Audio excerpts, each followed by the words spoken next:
Introduction. So, you've met the love of your life and you're going to live happily ever after, right? Wait, who's that person your life partner's talking to? They seem to know each other very well. They're laughing together. Oh, they're touching each other's shoulders. They can't do that. Uh-oh. Put on the brakes right there. The green-eyed monster seems to have taken hold of you. When you saw your partner with another person, did you feel anxious or threatened that you were going to be replaced somehow? Were you suspicious about the whole setup? Did you think they were laughing about you behind your back? Did you feel betrayed? Did the witch from Snow White give you a poisonous apple and then run away? If you answered yes, then you have fallen victim to the powerful and often toxic emotion called jealousy. Jealous people are usually caught in a negative cycle of distrust, hurt, anger, sadness, resentment, and even violence. It does not feel nice, does it? Don't worry, you are not the only one in the world who feels this way. The good news is that you can overcome jealousy and even use it to make a better version of you.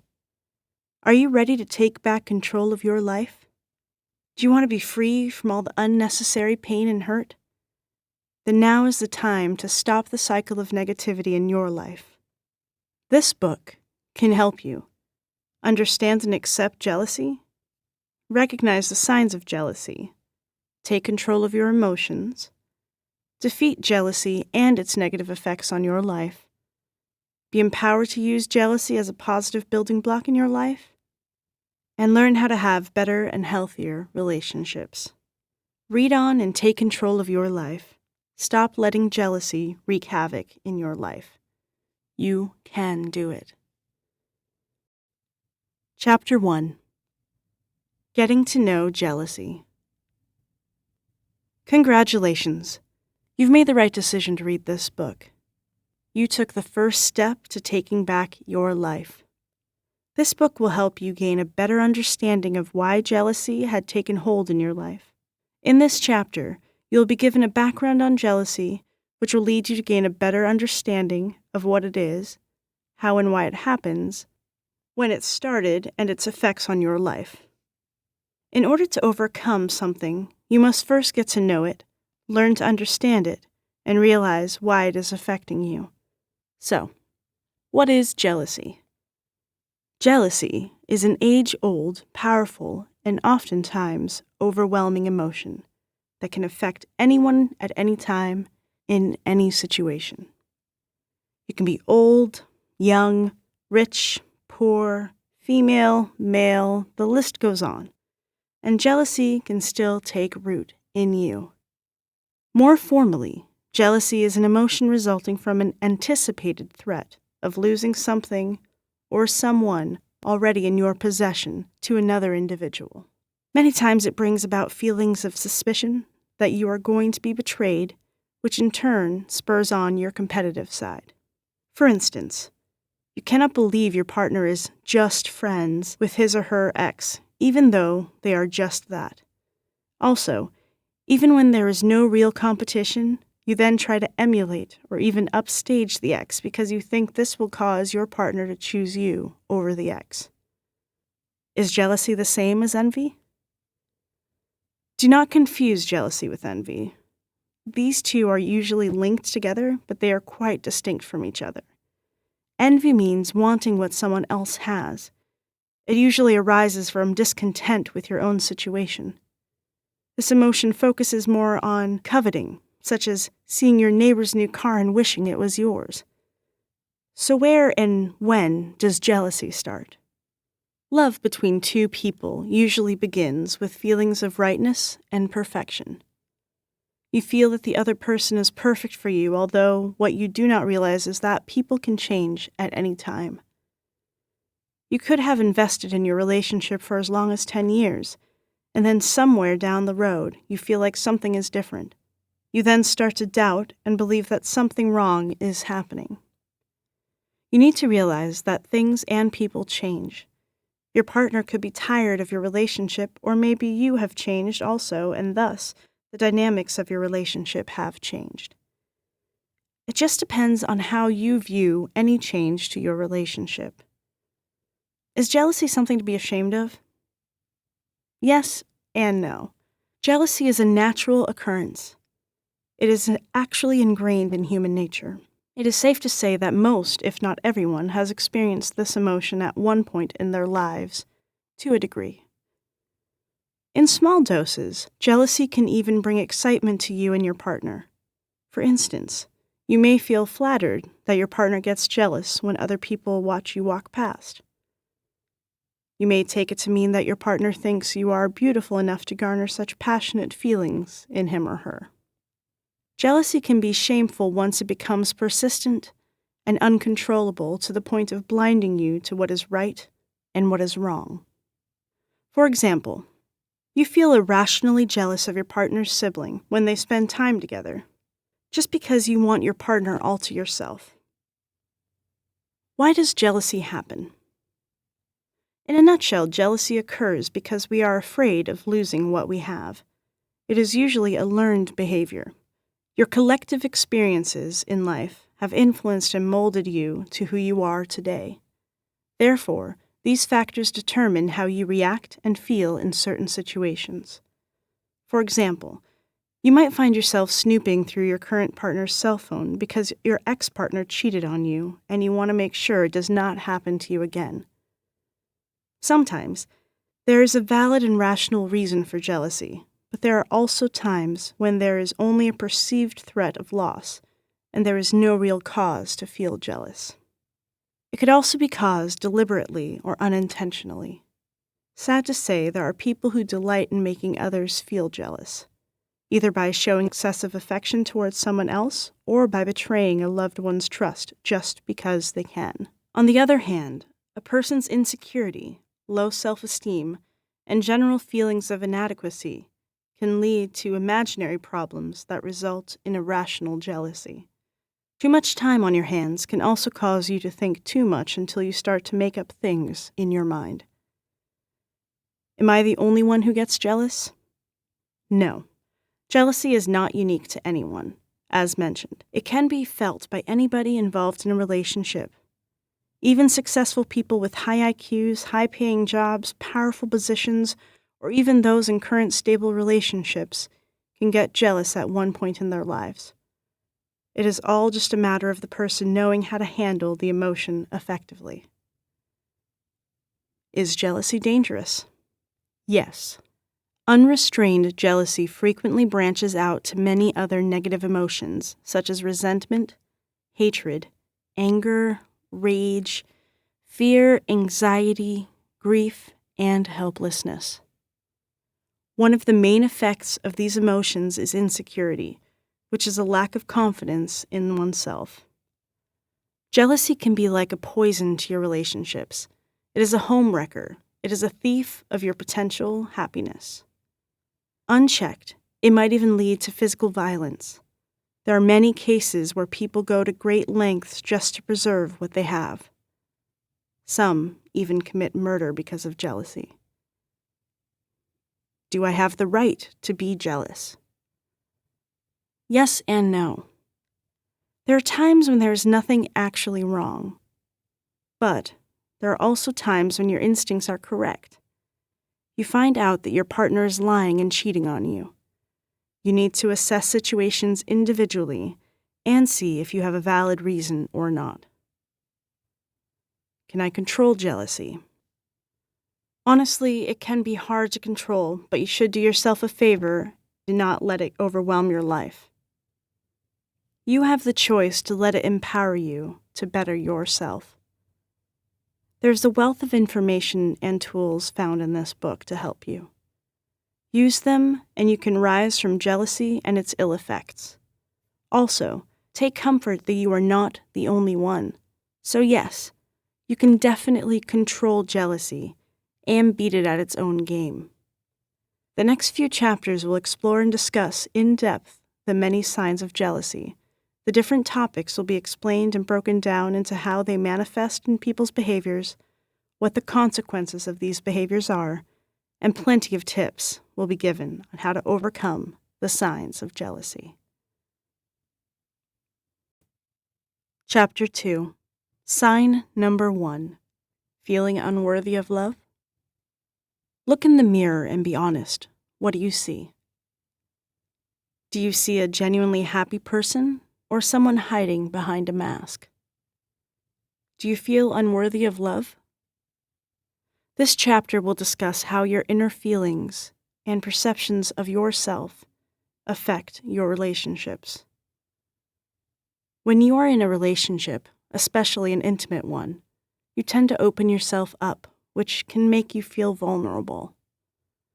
Finding the right balance between loving yourself and your partner can be tricky. Vulnerability leaves you open to a range of powerful emotions, and if you are predisposed to feeling insecure, then you and your partner are in for an emotional roller coaster ride. Insecurity usually goes hand in hand with jealousy. It is when you feel inadequate about yourself and you try to project these negative feelings onto other people. Your self-esteem is low, and in your eyes, you are not worth much. So you always ask yourself, how can anyone love me? This attribute originates from within yourself and negatively influences how you react to certain situations. You may feel that you are not worthy of someone's love. You feel that someone is always better than you, and you are self-critical. Sometimes you are your own worst enemy. Some people let their jealousy take complete control of them, that they have failed to take care of themselves. They gain weight due to emotional eating, or they do not have the energy to get out of bed, and they do not groom themselves anymore. Does this sound like you? On the other hand, you could learn the loss of confidence in yourself from your experiences. Someone in your past might have treated you in a way that had emotionally scarred you. For example, your parents might have gone through a divorce when you were young. You lived with your father and he remarried shortly after. New siblings came along and you got neglected by your father. From this experience, what you probably took away was that love is unstable, and once someone new comes along, you will be cast off. How does insecurity manifest itself in behaviors? When you are insecure in a relationship, you are always afraid of being abandoned by your partner. You always doubt yourself because of the lack of confidence in yourself.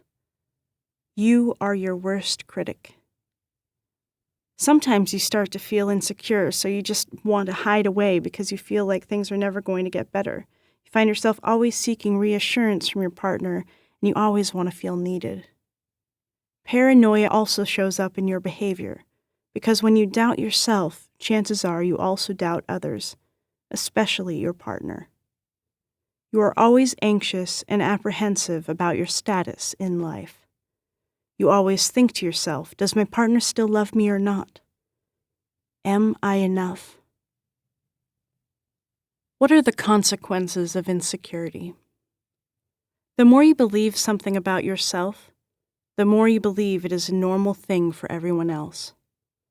Could you be projecting your negative feelings onto your partner, thus provoking your own feelings of insecurity and jealousy?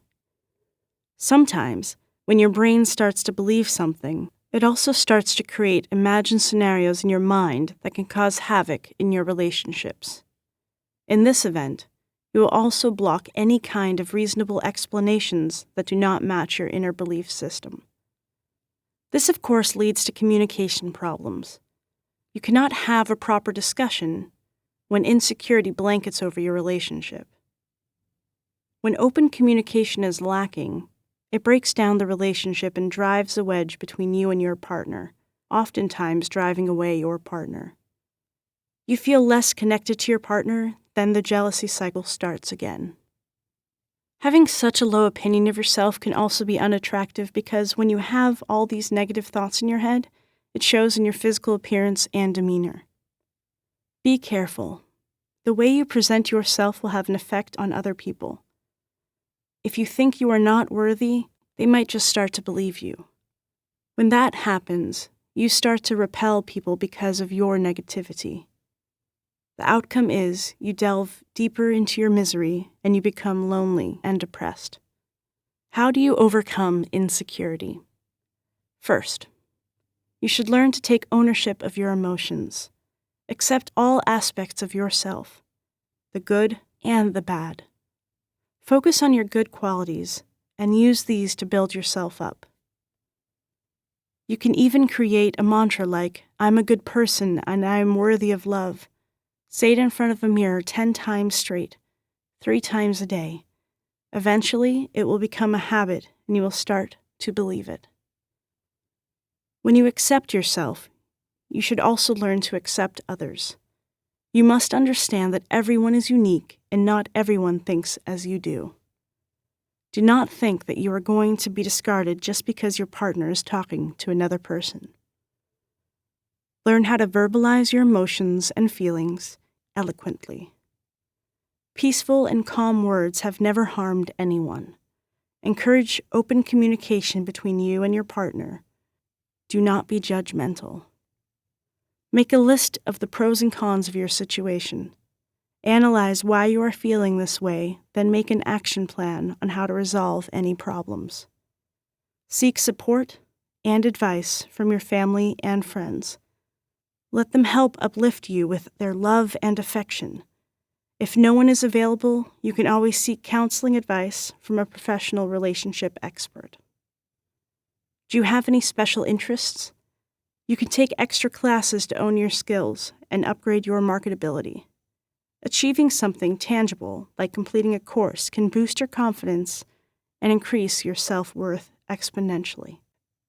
Have you let yourself go? Were you caught up in your insecurities that you have neglected your body? Go and sign up for a gym membership or for a quick fix. Go get a new haircut and get a new look. Being independent means being free and empowered. Learn how to rely on yourself instead of others. Assert yourself and be in control of your own life. Maybe you could sign up for driving lessons if you have not learned how to drive yet. Prioritize yourself. No one else is going to do it for you. Learn to love yourself first and stop relying on your partner to give you affection. Once you have done that, whatever hold someone has on you will be dramatically lessened. Moreover, self-confidence is an attractive quality. Your partner will find it sexy. Face your fears. Go forth and conquer this nasty beast inside of you. If you feel that your relationship has reached soaring levels of toxicity, do yourself a favor and give yourself some breathing space. Live your life for yourself until you learn how to be content with yourself. If your partner is the right one, he or she will be waiting when you are ready.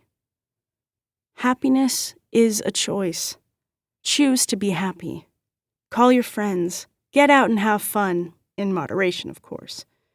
You can also do other things that will bring you joy. Help out in a shelter or volunteer in the community.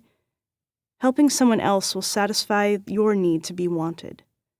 You will also see many kinds of people in different situations, and you might realize your situation is not so bad after all.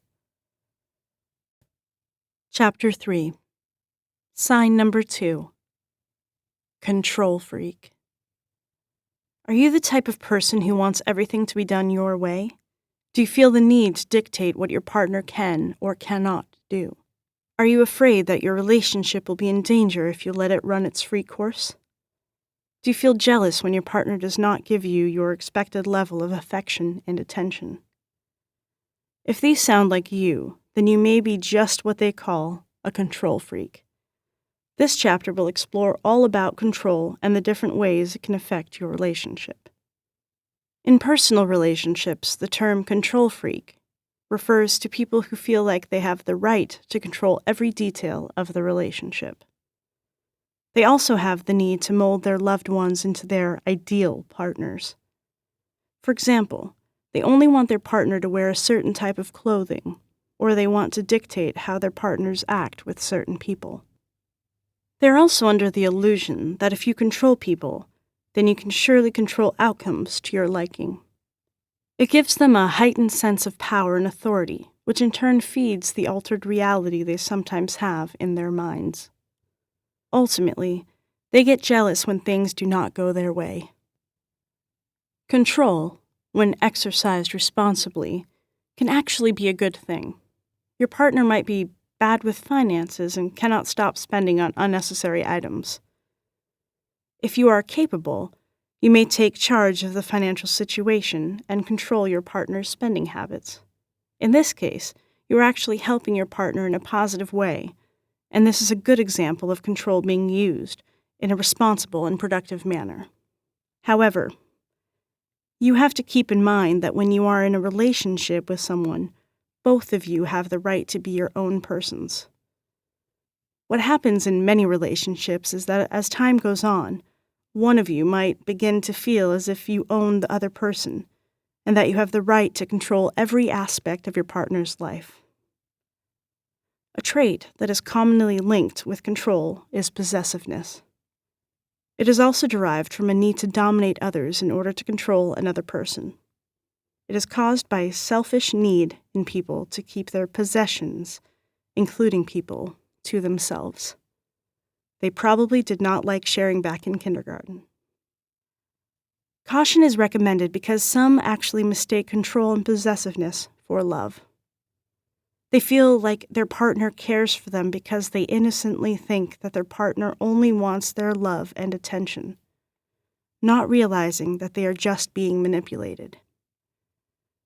Have you experienced this in your relationship? Perhaps you do not want your partner to spend time with friends or family. Have you ever discouraged this by saying that your partner loves you less if he or she spends time with other people? Be warned. You are being manipulative and controlling, and you might be ruining your relationship. How does the need to control manifest in behaviors? The need to control manifests into many ugly behaviors, such as wanting to monopolize your partner's attention, spying through their belongings, and isolating your partner from family and friends. You might also feel upset when you are not being included. You complain about your partner not spending enough time with you, even if you spend most of your time together, and basically just trying to run the other person's life. Controlling people also tend to have short tempers, especially when things do not go their way. They become moody, highly irritable, and of course, very jealous. They may also speak to people in a condescending way, believing that they are better than anyone. Making people feel inferior is one of their pastimes to make themselves feel superior, and to make their partner more dependent on them. Control freaks often force their partners to do something that will fit their ideals, even if their partners do not like it. This can be as strange as dictating what foods their partners can eat. They will play on their partner's emotions and withdraw affection until their partners give in to them. They are also never at fault. If something goes wrong, they always blame someone else. This is why they also have mediocre problem-solving skills. It is hard for them to handle the emotions associated with not getting the outcome they had mapped in their minds. Their usual solution to problems is to blame the other person. What are the consequences of controlling behaviors? Animosity is free to reign in a relationship where one person dominates the other and there is no give and take. The inferior party will eventually feel suffocated and rebel against the dominant one. When that happens, what control freaks do not want to happen will happen. The affected partner will leave, and even if they do not leave yet, they will lose respect and refuse to cooperate with the dominant partner. Since they have low tolerance for not getting their way, they are vulnerable to succumbing to mental health issues such as depression and obsessive-compulsive disorders.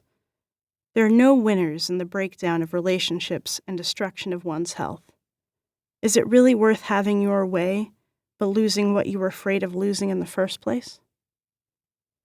How do you overcome the need to control? Good news. There are ways to tame down your need to control and preserve your relationship. Admit that you are controlling.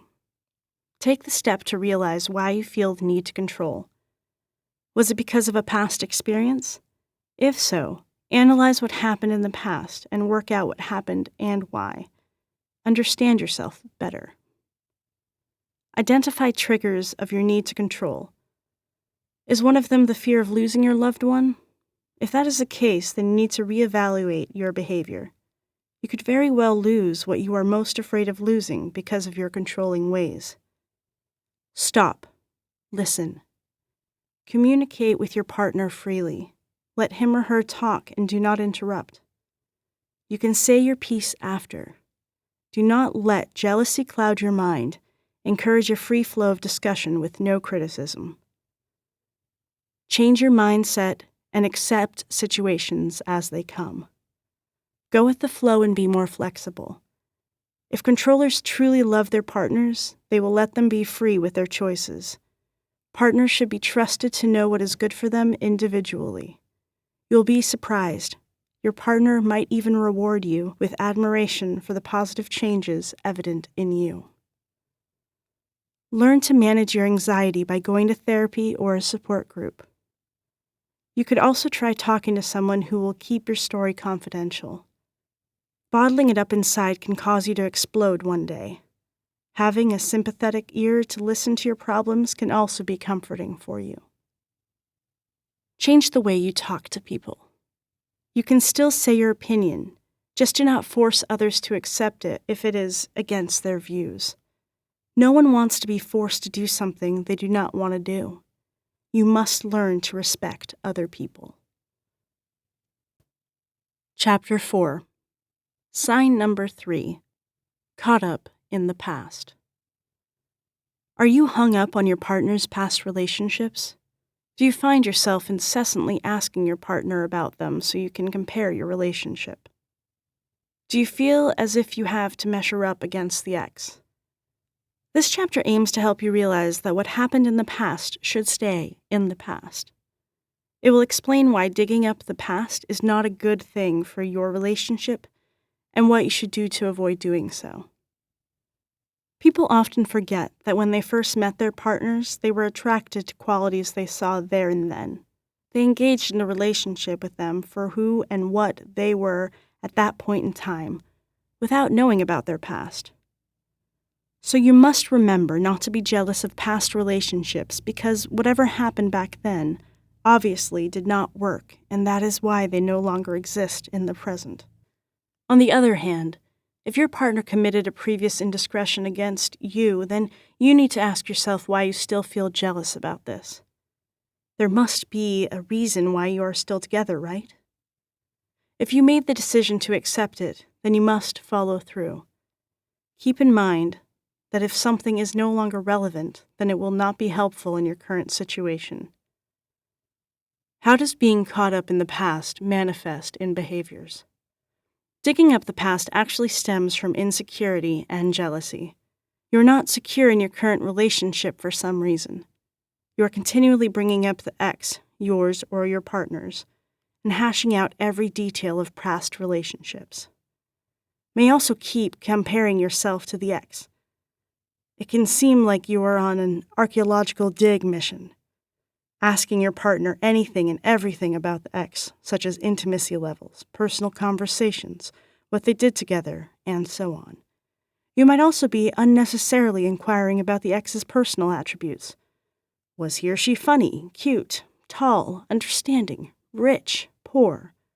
You do not need to know these. Then when you inevitably have arguments, you use information about the past in your current arguments. Can you see that it is such a vicious cycle?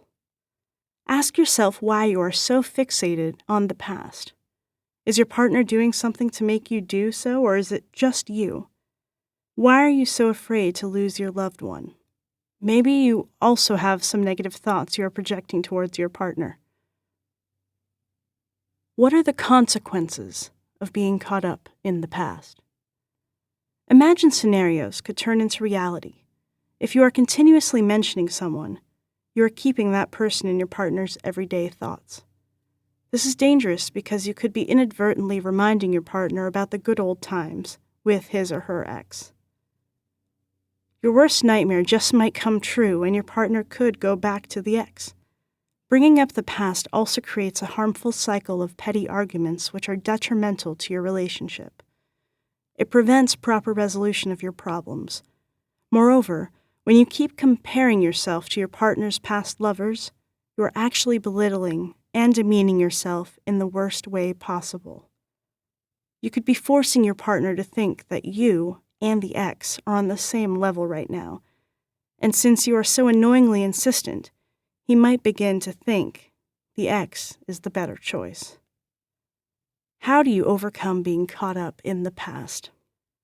Stop comparing yourself to your partner's ex.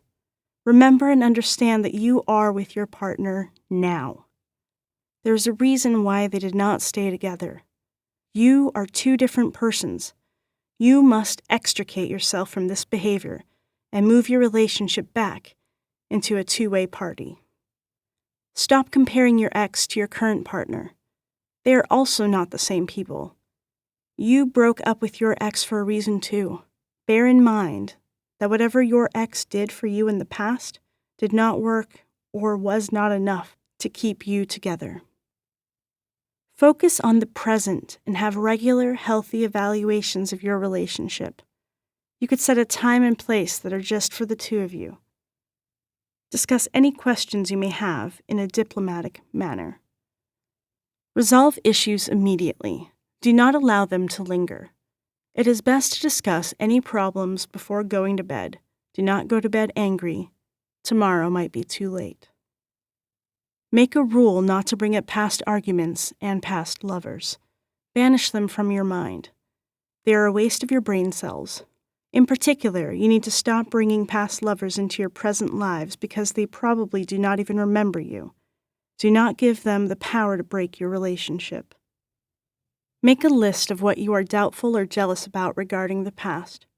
Show it to your partner and open a calm and peaceful discussion. Explain to your partner the reasons why you are asking. When everything is laid out in black and white, it is easier to see why you are feeling insecure about something. Be open with each other. Leave no stone unturned. If people are willing to lay everything before their partners, then there are fewer opportunities for everyone to make up stories in their minds. This will also allow trust to thrive in the relationship. Get to know your partner's friends and family. Your partner's support network can also be a source of support for you. They have loads of information about your loved one that you can assess to gain a better understanding of your partner. Face your fears. What you are most afraid of usually is the unknown. If you are brave enough, and if possible, befriend your partner's ex, so that the unknown will become real to you. You can see up close that he or she is not so perfect after all. Also, who knows? You might even end up being the best of friends. If you feel that your relationship has hope and you want to stay with your partner, you should learn to forgive and let go. If you still cannot let go, maybe it's time to re-examine your relationship and figure out where you stand. Chapter 5. Sign number 4. Delusional Love. This chapter will explore jealousy's sinister and darker side. Everyone gets that occasional pang of jealousy, but some people take it to the extreme. They become so obsessed with their partner that what used to be love can turn into something menacing. There's actually a term for this obsessive kind of jealousy: Othello's syndrome.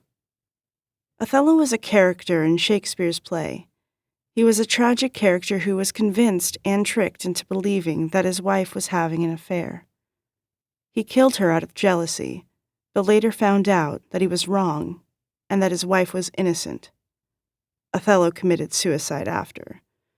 Psychologically, Othello's syndrome refers to a condition where people are delusional in thinking that their partners are being unfaithful to them.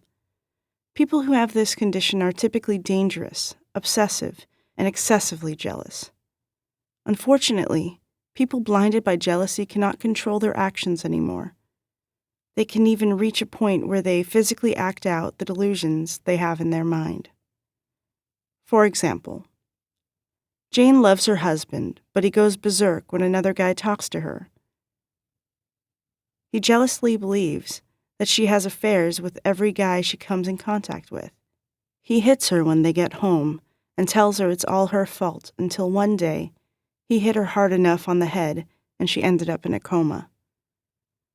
Sometimes you are better off alone than to be with someone who is insanely jealous and delusional.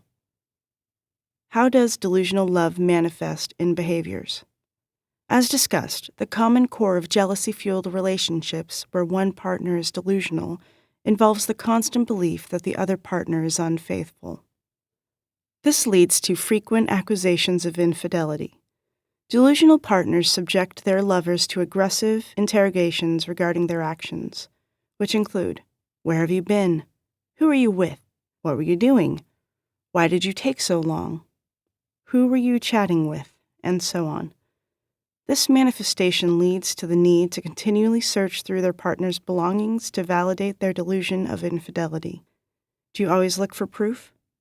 Maybe you have taken spying to the next level and you actually show up at your partner's workplace unexpectedly, hoping to catch him or her in the act. Sometimes those suffering with Othello syndrome also test their partner's faithfulness. Their partners are subject to scenarios shaped and controlled by them. They usually throw obstacles and temptations at their partners to see how they would react. An example of this would be creating a false online identity to try and chat with their partners. They would then try to flirt with them and tempt them to commit infidelity. Delusional partners are also usually, if not always, violent in one way or another. They are abusive emotionally or physically or mentally. They especially take it to heart when they perceive their partners are betraying them. It could be real or imagined. Are you in a violent relationship? If you are, get out now. It does not matter who the guilty one is, you need to stop your relationship before either one of you gets hurt. What are the consequences of delusional love?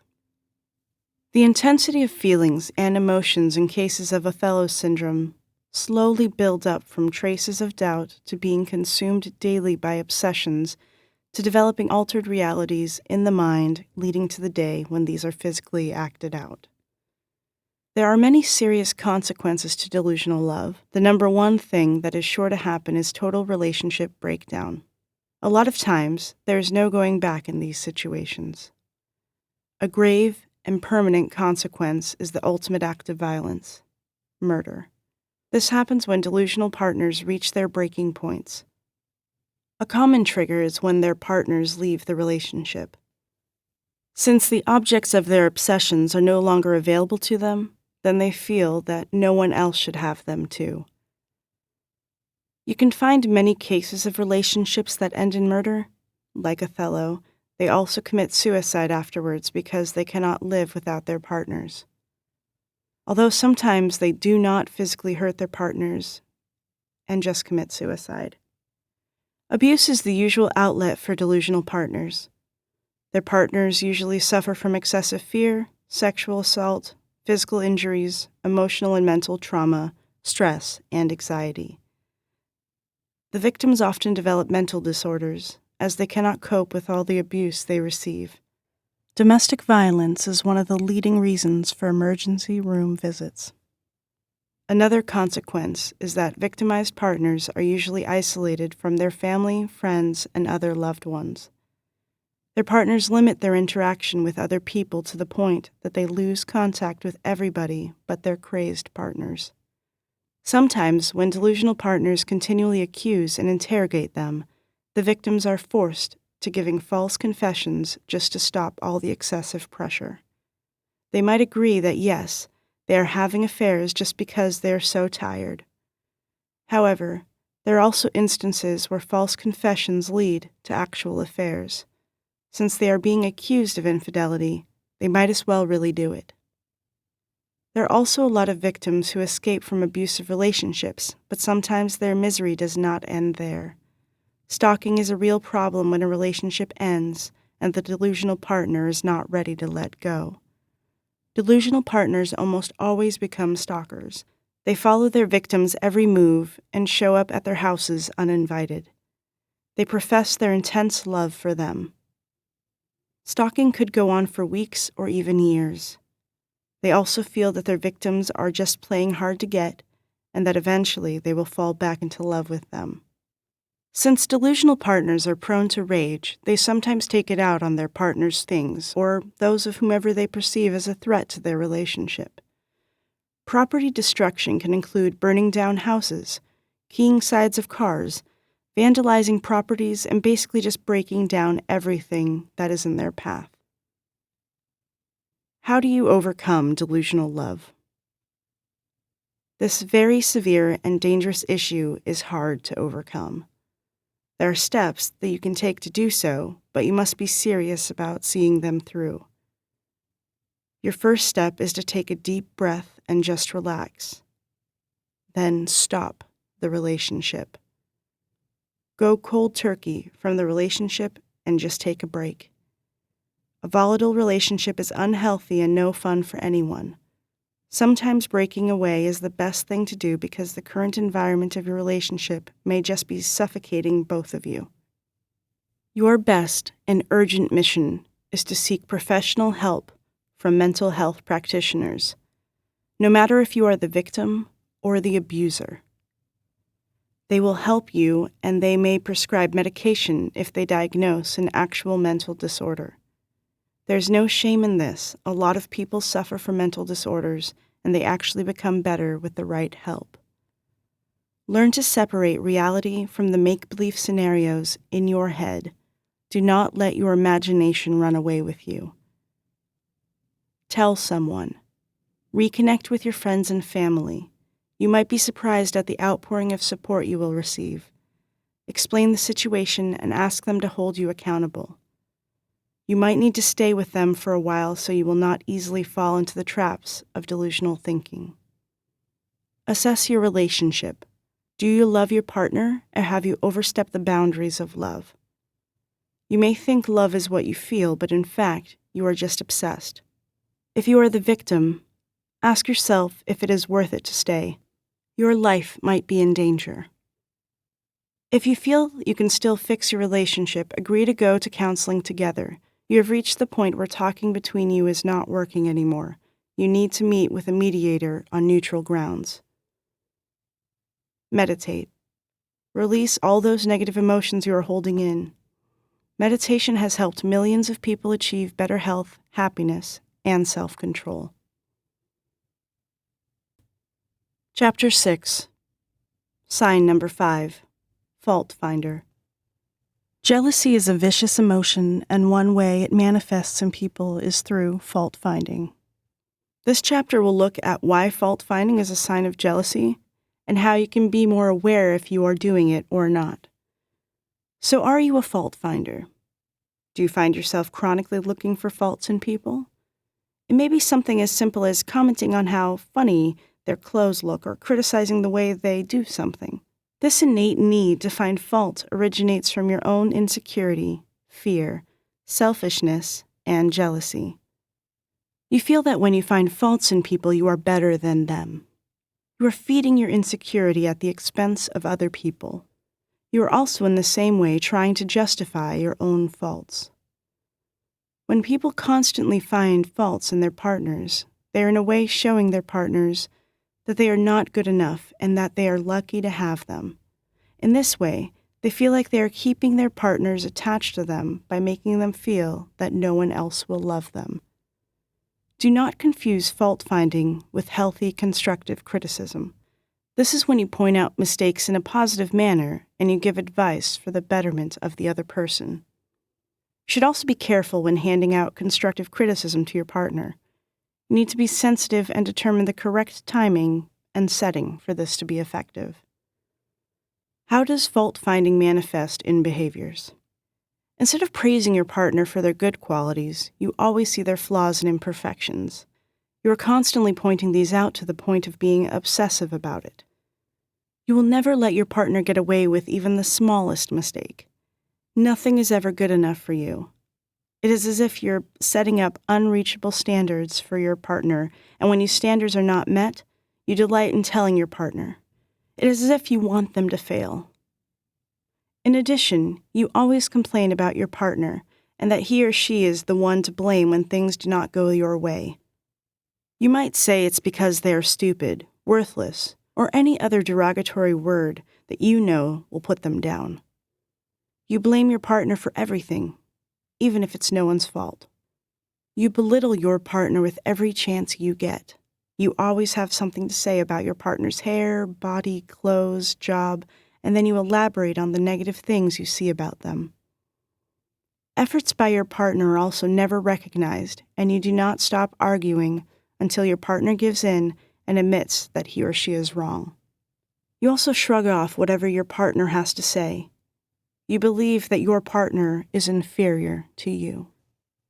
Humiliation is also common with fault finders because of their jealousy. They love to humiliate their partners in front of anybody they feel is a threat to their relationship. They want other people to think that their partners are not good enough, so that they will not attempt to steal their partners away.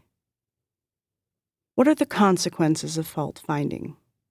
Fault finders are usually embroiled in drama. Their constant nagging ways can cause their partners to lose their tempers, which lead to frequent arguments. Do you find yourself arguing with your partner over the littlest things, such as what color tea towels you should buy? Partners of fault finders usually take a beating to their self-esteem. They are afraid to act in fear of doing something to anger their partners. Even if they are truly at fault, they will become defensive at any hint of criticism, and thus preventing them from actually improving themselves. Eventually, resentment and contempt will grow in the partners of fault finders. If you beat people down constantly, they will eventually dislike you or even hate you. They will lose respect for you and might even mock you. When your partner hates you, it usually leads to a loss of intimacy. Your partner will lose sexual desire for you because they associate you with negative emotions. Nagging and constant criticism will cause people to avoid you, and they will make many excuses to do so. Since your partner will be avoiding you, communication breakdown is sure to happen in your relationship. Who wants to talk to someone who always finds fault with you? They will not want to listen to you. Ultimately, all the consequences lead to relationship breakdown. If you are a chronic fault finder, chances are your partner's itching to get away from you to find another person who will give them a loving and peaceful relationship. How do you overcome being a fault finder? You should realize that fault finding is spiteful and malicious. Avoid doing this in any of your relationships, especially with your life partner. Manage your expectations. Admit that you are a fault finder. Look at your own actions and ask yourself why you are doing this. Maybe you have a problem with yourself that you need to fix first. Treasure who and what you have. Focus on your partner's positive qualities and attributes. Be generous with compliments and give credit where credit is due. Understand that your partner is different from you. Your capabilities are different from each other, and maybe your partner is having a hard time doing something that seems easy to you. Help your partner in a loving way instead of brandying about useless criticisms. Increase your own self-worth so you don't need to stoop down to fault finding. Occupy yourself with other activities so you do not have too much time to focus on anyone else's faults. Focus on improvements. Use constructive criticism at the right times and sparingly. No one likes being criticized, not even yourself. Find a suitable environment and ask your partner first if they want advice or not. Are you with the right person? Maybe you are always finding faults because your partner is not the right person for you. Reevaluate your relationship and see if you should stay together or if you need to break up. There's no point in staying with the wrong person. Find solutions to problems rather than just rehashing faults. Be productive in your approach. If you truly love your partner, you would want to resolve your issues so both of you can enjoy the relationship. Chapter 7. Sign number 6. Clingy love. In this chapter, being clingy as a sign of jealousy will be explained. Is being clingy a bad thing? It means that you are just showing your partner love and affection, right? A healthy balance must actually be met between a need to be with somebody and allowing yourself to be your own person. Being in a relationship does not mean you have to spend all your time together. Do you feel like you cannot live without your partner to the point that you obsessively make your partner the center of your world? You are probably afflicted with a sign of jealousy. Clinginess also borders on having stalking behaviors, depending on the degree the behaviors are exhibited. The root of clinginess is jealousy, born out of distrust. Your need to be clingy usually means that you are suspicious of your partner doing something you do not approve of. You fear leaving your partner for even 1 minute because you think that means you will be left out of your partner's life. You probably think that your partner is way out of your league, and that is why you are so scared of losing your partner. This makes you feel like you are not going to get a better partner. You might also say that you just feel the need to be loved, but you need to understand that for love to flourish, you need to give it space to. Remember that familiarity breeds contempt. How does clinginess manifest in behaviors? Clingy partners are notorious for changing their schedules around to match their partner's activities. They always make themselves available to their partners, even if they are in the middle of something important. To them, their partner's needs and wants are priority. Stemming from this, their partners initially feel flattered because they feel important and feel like their partners love them. However, too much of something can get very tiring, and in the end, they find the clinginess creepy and manipulative. Partners who are clingy suffer from exaggerated separation anxiety and feelings of desperation when they cannot contact their partners. They feel like the world is going to end if their partners decide to do something without them. Needless to say, they cannot bear to be apart from their partners. Moreover, they usually react in an exaggerated manner with anything to do with their partners. Sometimes they seem like they are hyperventilating when they cannot reach them. They literally freak out. Every now and then, clinginess occurs because afflicted partners do not have a stable support group at a particular moment in time. It could be that they have just moved to a new city and are far away from family and friends, thus relying on their partners for everything. Clingy people also have tendencies of frequently tagging their partners on social media so that people will be aware that they are together. They want to be connected all the time. They always call, text, drop by their partners' houses and workplaces, and they take every opportunity to be connected. They would also verbally reaffirm their love for their partners many times and expect the same in return. You will usually find them to be physically attached to their partners when they are together, such as always holding on to their partner's hands or hugging them even when they are already seated close together. You will notice that this happens more when they are around people the clingy partners think are threats to their relationship. What are the consequences of being clingy? If you are clingy, the main consequence is that you will creep your partner out and scare your partner away. Your partner will feel suffocated and get sick of you and your attentions. In your partner's mind, you have become an annoying monster. This leads to losing the spark in your relationship once you become unattractive to your partner. Also, since you are just living your life for your partner, it is like you have become your partner's keeper and not your partner's lover anymore. Your partner might come to perceive you as a substitute parent instead of a romantic partner. When you are too available for your partner, you will definitely be taken for granted since your partner can see you anytime, anyway. You also become codependent on your partner and you lose yourself in the process. Your studies or career might suffer and your relationship with your loved ones will also suffer. With your clingy ways, your partner will also start to resent not being able to do the things your partner did before meeting you. Your anxiety out of being excessively clingy can also lead to health problems like ulcers, migraines, or something more serious. Furthermore, you waste a lot of time waiting around when you could be doing something productive. The saddest consequence is there are times when clingy partners get sucked into a deep, dark depression because they feel that they are not getting enough love from their partners. This often leads to thoughts and acts of suicide. How do you overcome being clingy? Unbind your emotional bonds to this person and distract yourself with other social activities. You might just need some extra human contact. Respect and love yourself. Be your own person. Learn to do things on your own. You alone are responsible for your own happiness. Communicate with your partner and set up regular date nights to make you feel secure that you will see your partner again. Regularity is key. Understand and respect personal boundaries. Give your partner space and the chance to develop. This could be the saving grace of your relationship. Ask yourself why you are so clingy to your partner and scrutinize your relationship. Make changes to your behavior. Chapter 8. Sign number 7. Revenge.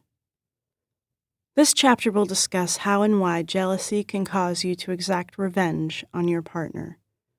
Do you find yourself feeling neglected by your partner lately? Do you feel the need to teach your partner a lesson? Revenge is a mind game aimed to manipulate your target that is meant to give you satisfaction. The main reason why you want to take revenge is to make someone suffer because you are suffering. So in a way, you are acting out a mirror of your emotions. People always want vindication when they feel slighted. It is quite a normal reaction. However, it depends on how far you are going to take it. Some just have thoughts while others act on their thoughts. In some cases, you feel like revenge will give you closure. If your partner has been doing things to make you angry and jealous, do you think it gives you the right to punish your partner? Revenge is a powerful thing, and you have to be careful.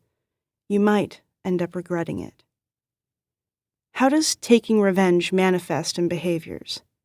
Revenge is very personal, and so people wanting revenge will try to hurt others where they will be hurt most. People suffer a lot when their partners cheat on them. It can drive them to do crazy things. Some people resort to revenge sex just because they want to get back at their partners. Some also deliberately flirt with other people in front of their partners to make them feel jealous. They also do this by taking calls and texting other people while on date nights with their partners. Social media also plays a big part in revenge nowadays. Aggrieved partners would also post a lot of pictures showing them having fun with other people. Some would even delete photos of their partners or change their relationship statuses just to spite their partners. Another way is to constantly bring up a third party in conversations and put them up on a pedestal to make partners jealous. Also, when people feel that their partners are neglecting them, they block their emotions and start to ignore their partners. They stop responding to calls and text messages. They might also turn off their phones to make their partners worry. They then start being secretive, like not wanting to say where they've been as they feel this would make their partners jealous too. They also begin to make plans with other people, for instance, to take a trip somewhere without consulting their partners. There's one good thing about revenge, and this is when people use jealousy to improve themselves and increase their own value.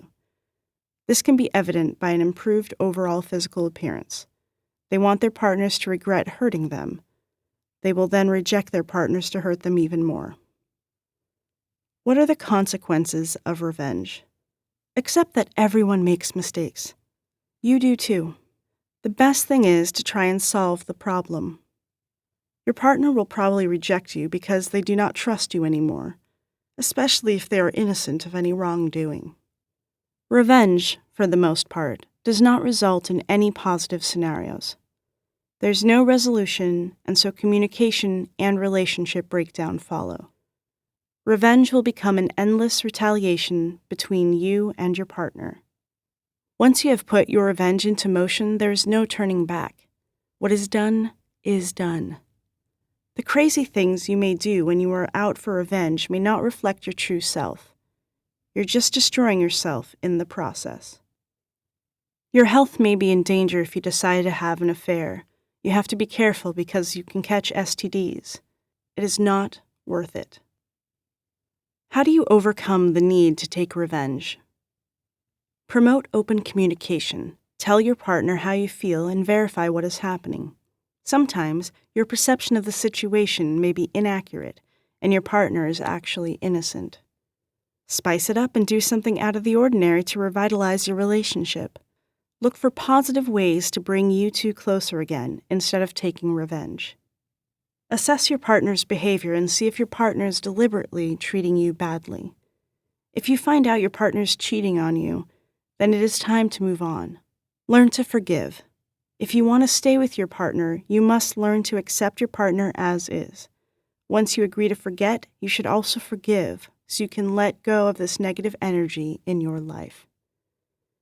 You must learn to have reasonable expectations so you can have peace of mind.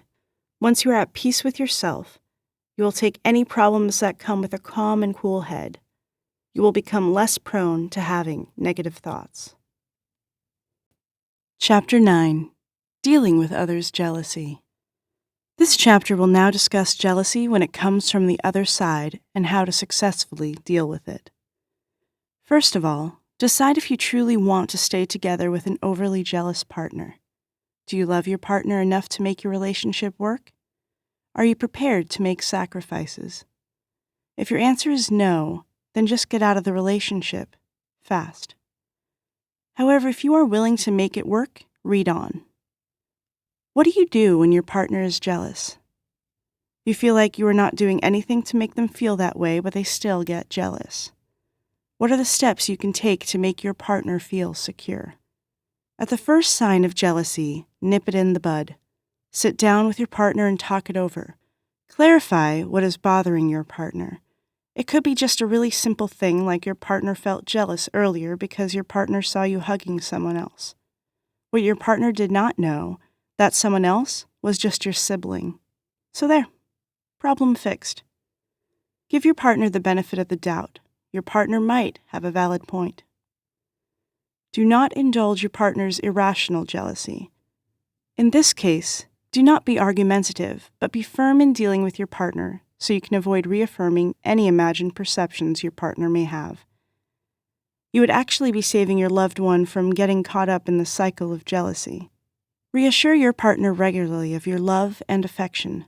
Your partner might just need that extra boost of tender love and care. Always be patient, kind, loving, and compassionate with your partner. Everyone loves to be flattered, so give regular compliments to your partner. It does not cost a thing to remind your partner of his or her wonderful qualities. Encourage your partner to engage in skill-building activities. This will help build your partner's confidence and independence. Support your partner's dreams. Set rules and boundaries with each other and clarify any gray area. Respect your partner and make sure you stay within the guidelines. If you ever cross any boundary, discuss it immediately with your partner. Build on trust in your relationship by spending quality time with each other.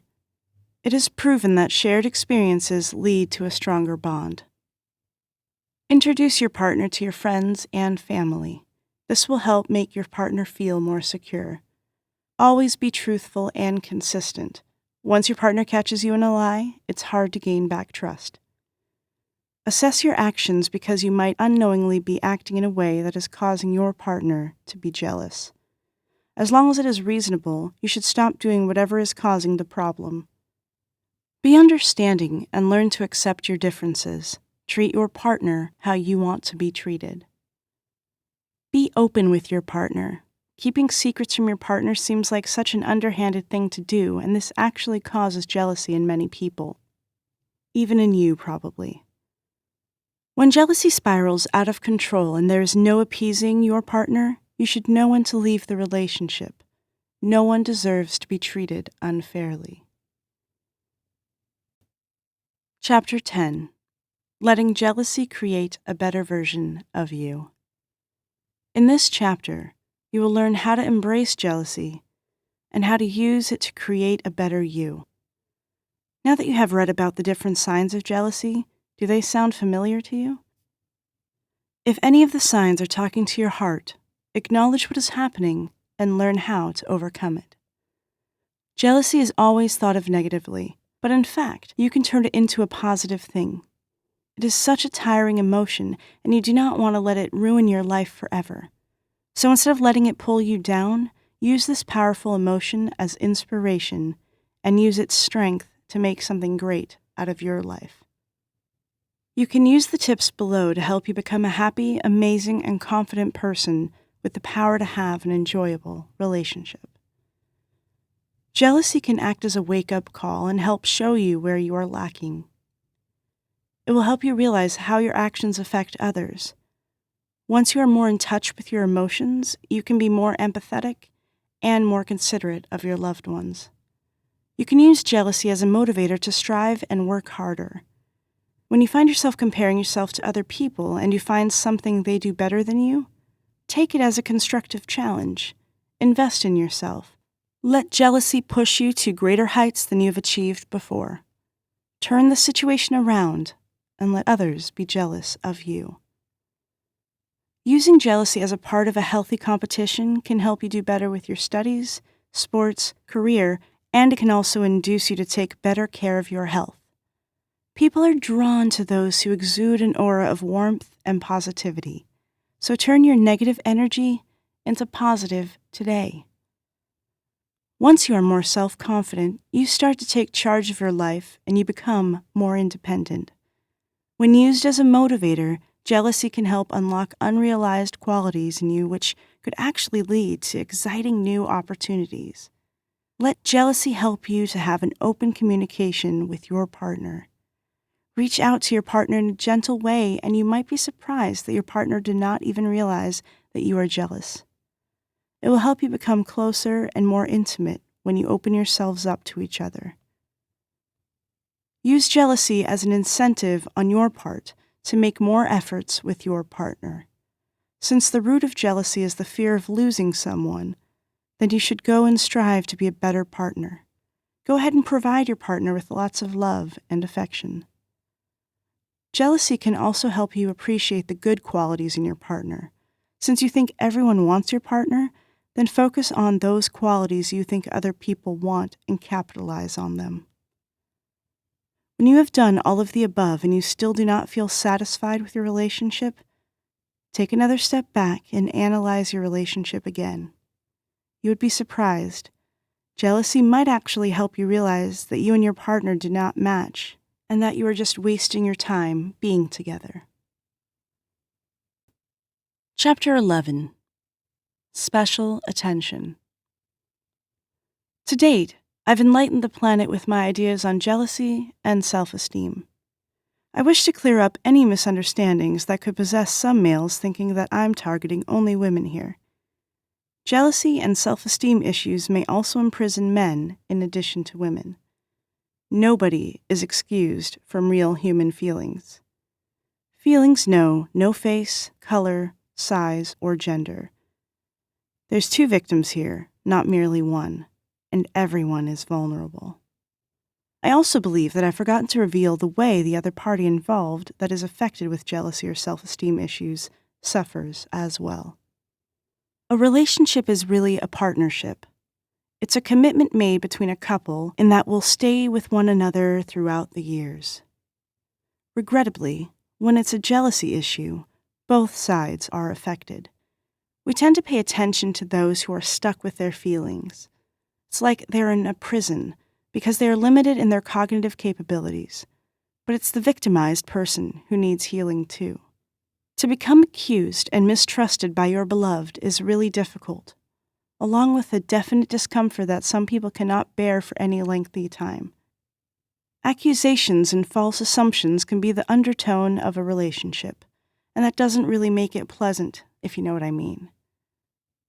If you suspect someone of cheating, and you are pretty sure that they are, this is difficult too. Again and again, they struggle so hard to reassure you they deeply love you, and they aren't interested nor lusting for other people. Once they try to let you know that it's all in your thoughts, they risk getting attacked more and more and get defensive. It's no doubt a vicious circle. They become paranoid, and it does not matter where they are, since you're already convinced they have tricked you in some manner. At some occasions, it takes a couple of days. Some occasions, it drops immediately. Nevertheless, they need to sit and wait and be worried about if this will drop. They fear this time they won't be able to say what they want.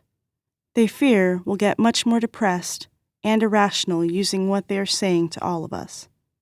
They start to feel condemned when they do, and condemned when they don't. Personally, I hate that feeling. That's the moment you want to reassess your relationship and run away as fast as you can. The neglect you put onto that individual using your jealous insecurities is as real for them as the feelings to be held in your prison of doubt. Doubt stinks. There are lots of reasons why jealousy grows stronger and stronger inside of people's minds, as well as the innocent ones that really don't ever do anything whatsoever to trigger that fear in the human body. Those are the innocent victims. For somebody that has begun to identify their issues and also has started to cope with them, I say, don't forget your partner is there for you. Everybody needs special attention, simply because they have shared your fears as well as your pains. But they still hurt inside. Jealousy can destroy a lot of good stuff in people's lives. It may destroy our relationship, and it can kill the main one factor that you simply love each other deeply. The worst part about this is that you simply take and don't give back. You have to stop. Can you have a gun and shoot your mate? No. So then why would you be allowing this emotion to torture the ones so close to you? Also, if they already tried to make up for the distrust, and if they have proven themselves to be trustworthy in so many ways, it may just be your own insecurity or background that causes the jealousy. Your partner loves you as much as you like them.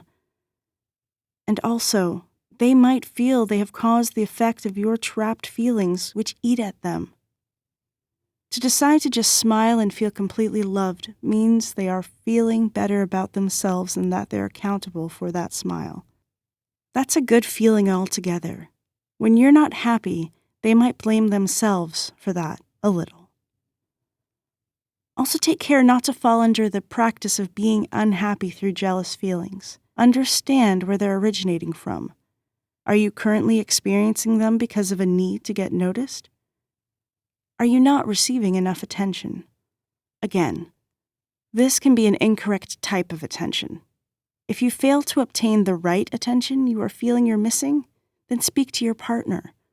Don't let jealous feelings dominate and confuse what you're saying. Any weakness in your thoughts is really a direct route to negativity and despair. After they make it happen, they work very rapidly at getting you to a negative state of mind. So be familiar with just what you're feeling. Hopefully I've contributed some valuable ideas inside your mind in regards to what else is happening in your relationship that's affected by jealousy. Each of the two partners can experience sadness or distrust if one of them becomes overly suspicious. Don't forget to hug, to live, to love, and to laugh.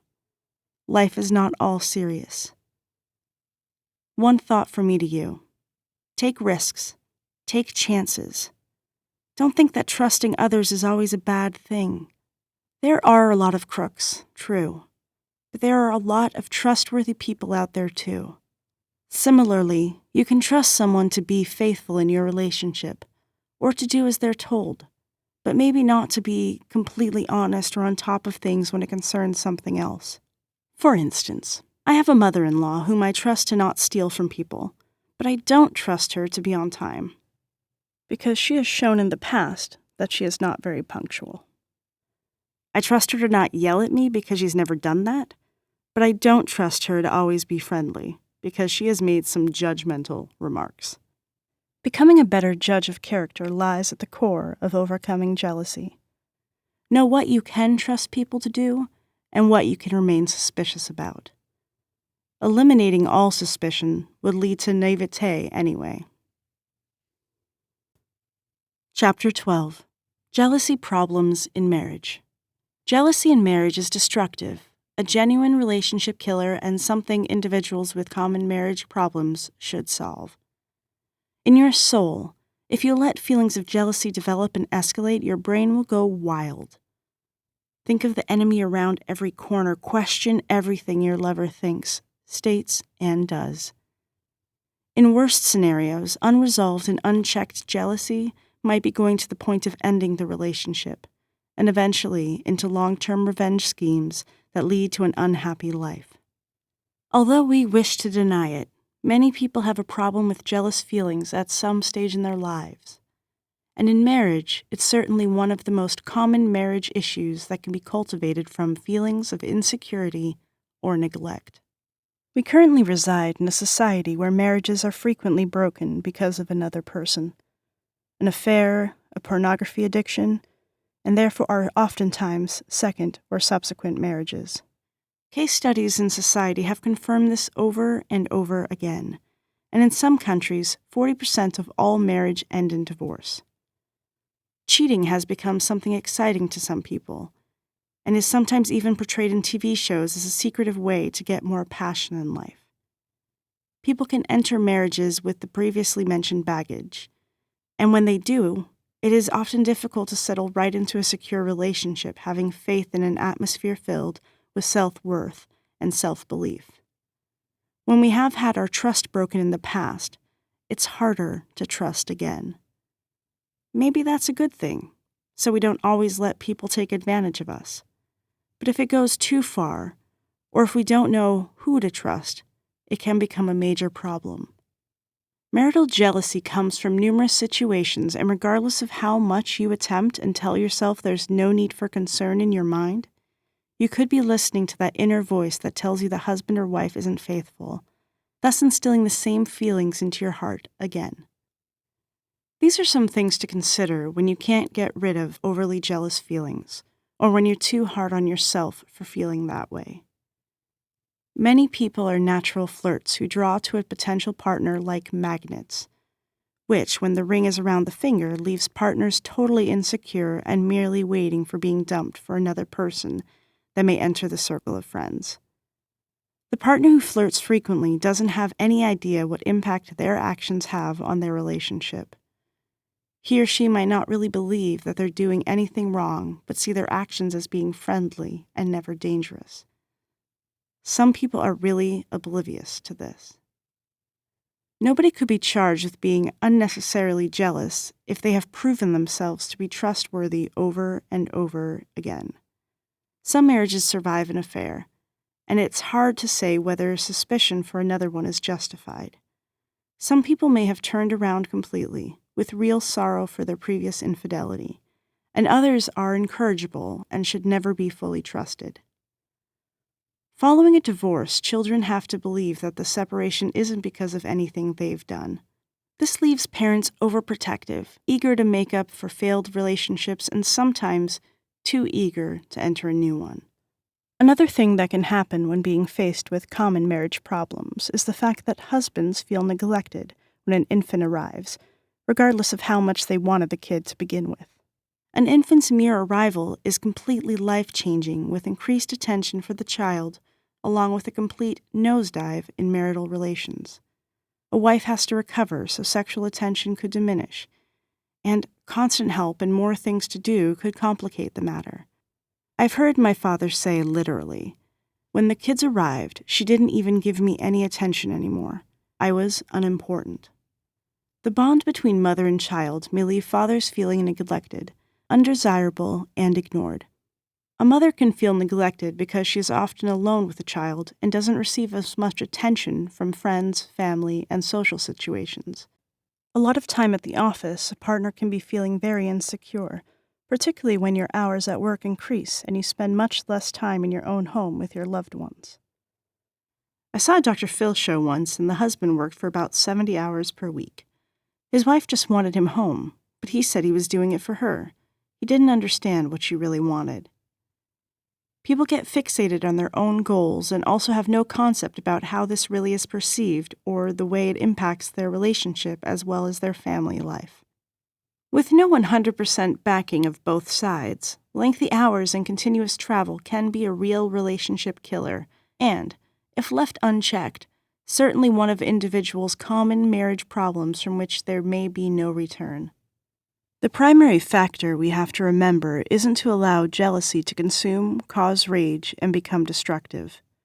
If you suffer from feelings of jealousy, consider the cause, question your emotions, and see when they have had a firm foundation or they were just made out of fluff. Is the partner really doing anything wrong? Have they really done anything to cause your jealous feelings, or have you simply enabled your feelings to get out of hand? When the fault is on you, understanding how to recognize the truth is the initial step towards controlling this kind of emotional and destructive way of thinking. It enables you to definitely discuss your fears together with your partner, explain your feelings, and seek their help to overcome your jealous feelings, strengthen your marriage, and create a better image of the future. Communication may be the foundation to marital success. If you're able to learn how to communicate, you'll be able to express your feelings inside a non-confrontational, non-accusatory, understanding, and supportive atmosphere. Don't just let your fears out. For example, "I think you're having an affair," may possibly not be true, and it'll just add fuel to the fire. Explain that something appears to be different in your relationship. Explain what's different about it and just what causes you to think your marriage has become that way. Don't blame. Don't get emotional. Just show your partner what's going on, using your mind and seeking their assistance in an attempt to get it sorted out. Probably the most common marriage problem is expecting our partners to continually understand what we'd like them to know and just how we're feeling. But just having a ring on your finger doesn't mean we're always mind readers. When we haven't conveyed our feelings and our partner doesn't know anything about them. If they don't know they've done something wrong, be nice about it and don't expect them to know it without your communication. Let them know now. Save your valuable marriage before it's far too late. You have something to gain, and you win. Whether or not the answer isn't what you would like to listen to, understanding is power, and with understanding comes the opportunity to turn your life around. I remember I had a boyfriend who was very jealous. When I talked to other guys, he would immediately show up and be a little helicopter. It was the most annoying thing ever, and his suspicion indicated that he didn't trust me. Eventually, this lack of trust caused us to break up. I didn't want to stay with a guy who assumed I was lying when I said I wasn't trying to flirt with other guys. Sometimes it's better to let things go and believe people. Chapter 13. Control your jealousy. Jealousy is something that affects the lives of individuals across the nation. Even though it is natural to see periodic changes in one's envy, letting these negative feelings fester can lead to disastrous conflicts inside your work life, family life, and romances. Listed here are a couple of methods for you to control jealousy and keep it from ruining your life. A key way to understanding how to control jealousy would be to isolate yourself from the situation. For instance, let us say your neighbor purchases a new car and you're envious because yours is less attractive and less fuel efficient. Oftentimes, over time, the reason we were jealous won't matter at all. Will the fact that your neighbor got a better-looking car than you at some point truly matter in 5 or even 10 years? Understanding how to forget about material-based jealousy is a perfect method to begin living a happier, simpler life and focus on the long run. Another way to control jealousy would be to improve your confidence. Among the greatest reasons for jealousy in the end, insecurity is the biggest. Let's say your brother or sister has a better job than you. Coping with this understanding can put a massive damper on your confidence. You're insecure, miserable, and fearful you won't ever progress in your career. However, as you master to love yourself a little more, you are able to realize you have positive traits and attributes which help you contribute to your organization. Try making a summary of these abilities and attributes next time you're feeling insecurity pulling at your heart. Ensure that it stays in a prominent place and use it as a reminder that you are helpful and dependable. Is the jealousy based on the actual partnership? A lot of couples have a problem with envy. A typical example is retrograde jealousy. That is when one partner is jealous of the other for having dated a lot more people before meeting them. You may receive an irrational, jealousy-fueled delusion that others are attempting to seduce your lover or that the partner will ultimately cheat on you. With regards to dealing with this type of jealousy, voicing your problems as quickly as possible is the easiest method to control it. If you cannot express your emotions when you talk to your partner, try talking to a therapeutic counselor. She or he could be more than qualified to hear each side of the story and suggest methods to ban the jealousy in your relationship before it causes an excessive amount of damage. Insecurity. Are you harboring grudges or getting into arguments? Are feelings of depression making it hard to accomplish what you want to do? If this describes you, don't give up hope. You are not alone. In addition, overcoming feelings of jealousy and insecurity is not as difficult as it appears to be. It can sometimes seem that jealousy and insecurity will last forever, but actually, its effects only continue for as long as you allow yourself to feel them.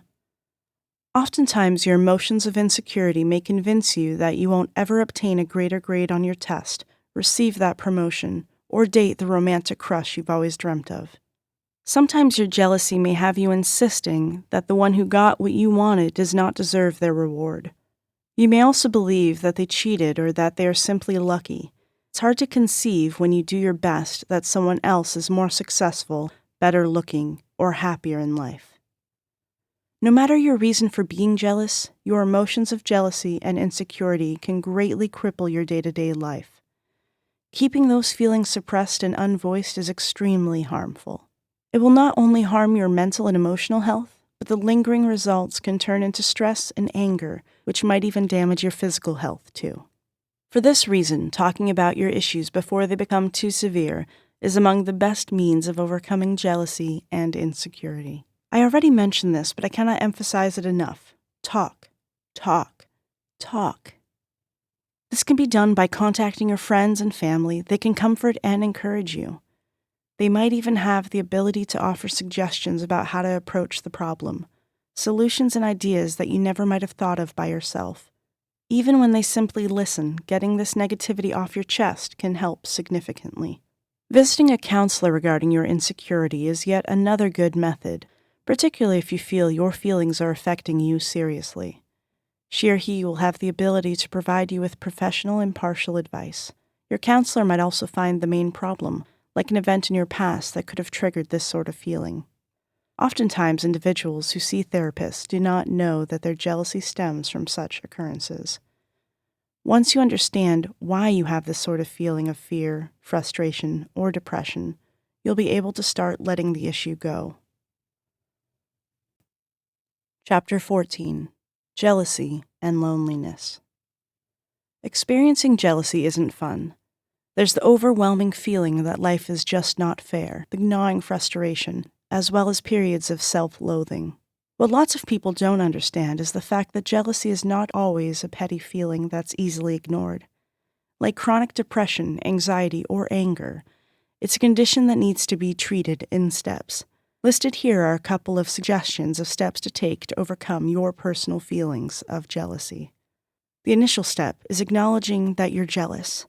This is often hard for many because this means learning that anger is not always righteous or fair. However, by realizing this, you can start the process of overcoming it. Over time, the epiphanies that derive from this method are ultimately as freeing as learning that you simply harbor such feelings against someone else. Once you have recognized your jealousy, you're ready to dissect the problem. By doing this, you might find that your circumstances, while unfair and fairly upsetting, are inevitable. For instance, your coworker might get a commission or get promoted to some position you've been wanting. In such situations, simple blind luck could be the reason another person was selected rather than you. But it doesn't matter what the cause is. You have to leave it for what it is and stop comparing. In some instances, it might be something bigger that kept you from what you desire. These scenarios are frequently harder to ignore, as they are based on your own actions or lack thereof. For instance, you might not have been selected to play on the sports team, since you simply did not play with enough concentration during tryouts. It's not hard to experience feelings of frustration or self-loathing when confronted with situations such as these. However, many can overcome their jealousy despite these failures by not giving up. Look at that situation as being a chance to improve yourself. Use your jealousy like a motivation tool. Whatever the reason for your jealousy, it is vital that you do not obsess over it. In the end, life is simply too short to waste it wishing you had been different or moping over situations you cannot change. By looking at life in a more positive light, you'll be able to forget about your jealousy faster. Jealousy, as numerous men and women know, is an extremely hard emotion to manage. It attacks your stomach and twists it into knots before you scream for a release. The problem is that whenever we scream, it is almost always misinterpreted and frowned upon. People hate it when others are jealous. It makes them seem like losers who aren't changing their future but are simply complaining about it. It gets condemned, while those who are jealous actually just need empathy. When you are jealous, you experience a loss.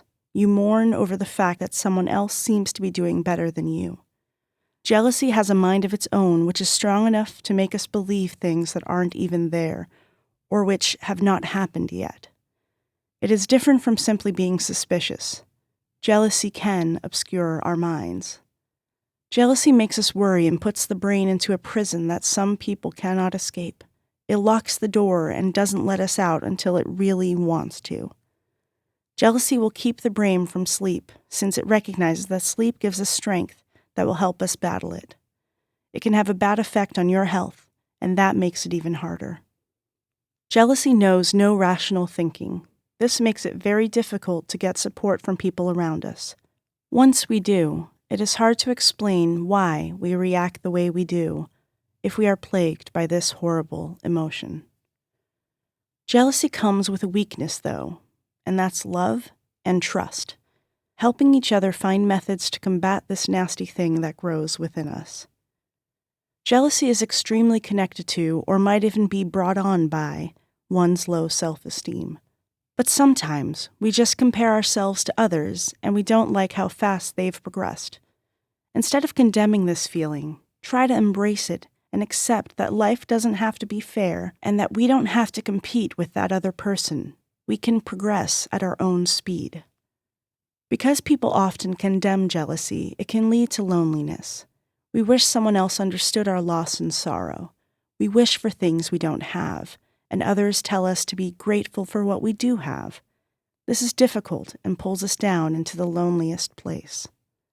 Imagine getting anxiety and your mouth is glued shut, which means you are not able to voice your pains and fears. This is a small illustration of the way a person feels when their jealousy takes over. When they discuss it, they seem accusatory and confrontational, making others feel they're being attacked for something they didn't do. It is actually a no-win situation for anybody involved, but keeping it stuck inside only gives birth to an ugly seed of pain, frustration, agony, and real loneliness. It consumes our willpower, causing us to be weak in our judgment of what's real and what's not. And due to this, we can feel stuck. Why? How did we become this person we didn't want to become? We broke no rules to get punished for. Whenever we take a look at someone else, we only see what we want to be. It blinds us from who we are and just what we have to offer the world. It captivates the brain and produces terrible results. People think that you can just say disappear. We want it to be that simple. If jealousy could get defeated by having a mere thought, we'd live in a really perfect world. Do we do it on purpose? Of course not. We'd rather be happy, but it's hard to be, and that's something that needs fixing.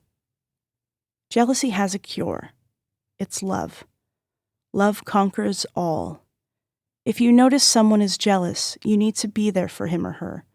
Loneliness is the hardest thing when someone is jealous. Friends and family who empathize with the person can help against negative ideas that jealousy controls. We have to tell ourselves that we're safe, we're loved, and we are needed. We have to concentrate on the good around us and employ our thoughts to adopt positive ideas instead of negative ones. Whenever we do defeat our negative mind, we ought to pat ourselves on the backs, since this has been a real struggle. Recognize each effort as a win, and the win is going to be even greater next time. We simply need to continue to look for methods to boost our self-esteem. Together, we'll conquer this loneliness. We have strength in us, and we have the opportunity to take control of our emotions. Chapter 15. Psychological Issues. Aside from low self-esteem, another reason jealousy issues are extremely prominent can be feelings of depression and hopelessness.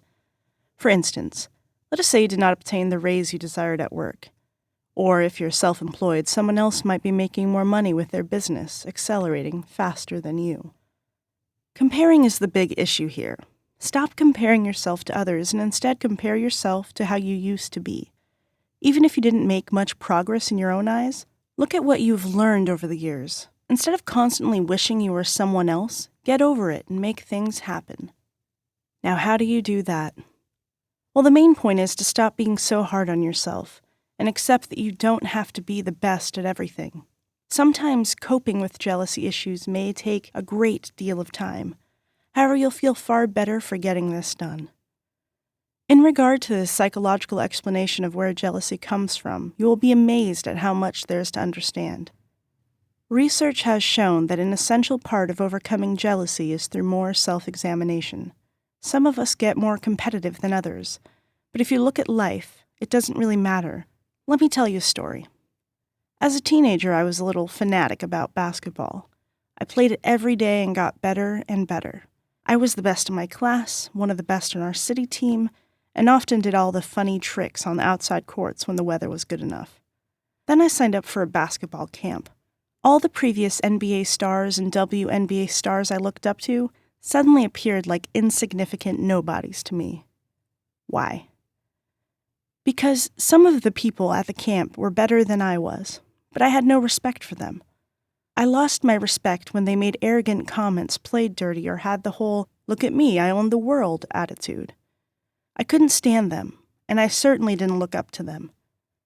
And at that moment, I realized I didn't care about someone else's skills anymore.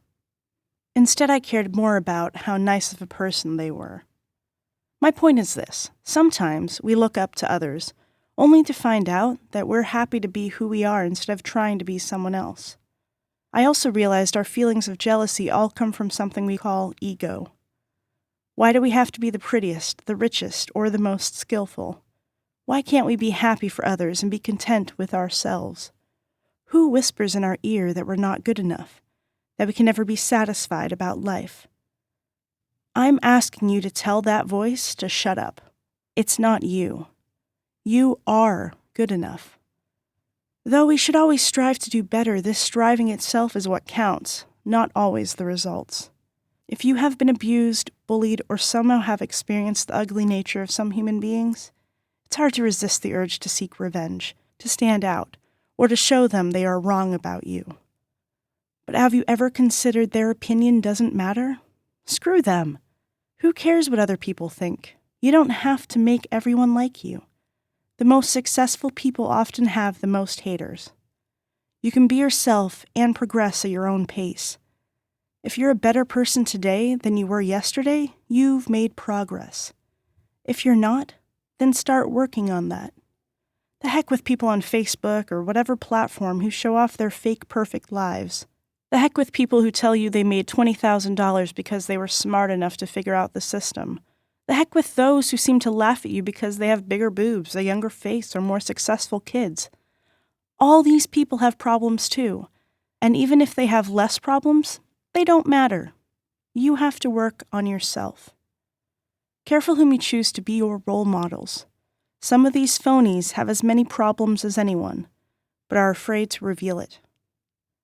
I've read that some of the highest suicide rates are in Japan and South Korea, 2 countries in which saving face is an important concept.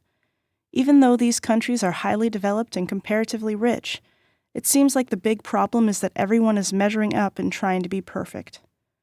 The message, "you're never good enough," has certainly caused the occasional citizen of these countries to take their life. Stand up for what's right and counter the world's trend of constantly showing off. You don't have to be impressive to be a good person, or even an impressive person. I can usually quickly spot people who are sincere, honest, intelligent, or selfless, not the ones who just know a lot, earned a lot, or performed well. Some of the latter ones can have huge egos, messed up social lives, or malicious intentions. And even if they don't, what makes you think you have to be them? You don't. You have potential. Now make it happen. Chapter 16. Self-Esteem.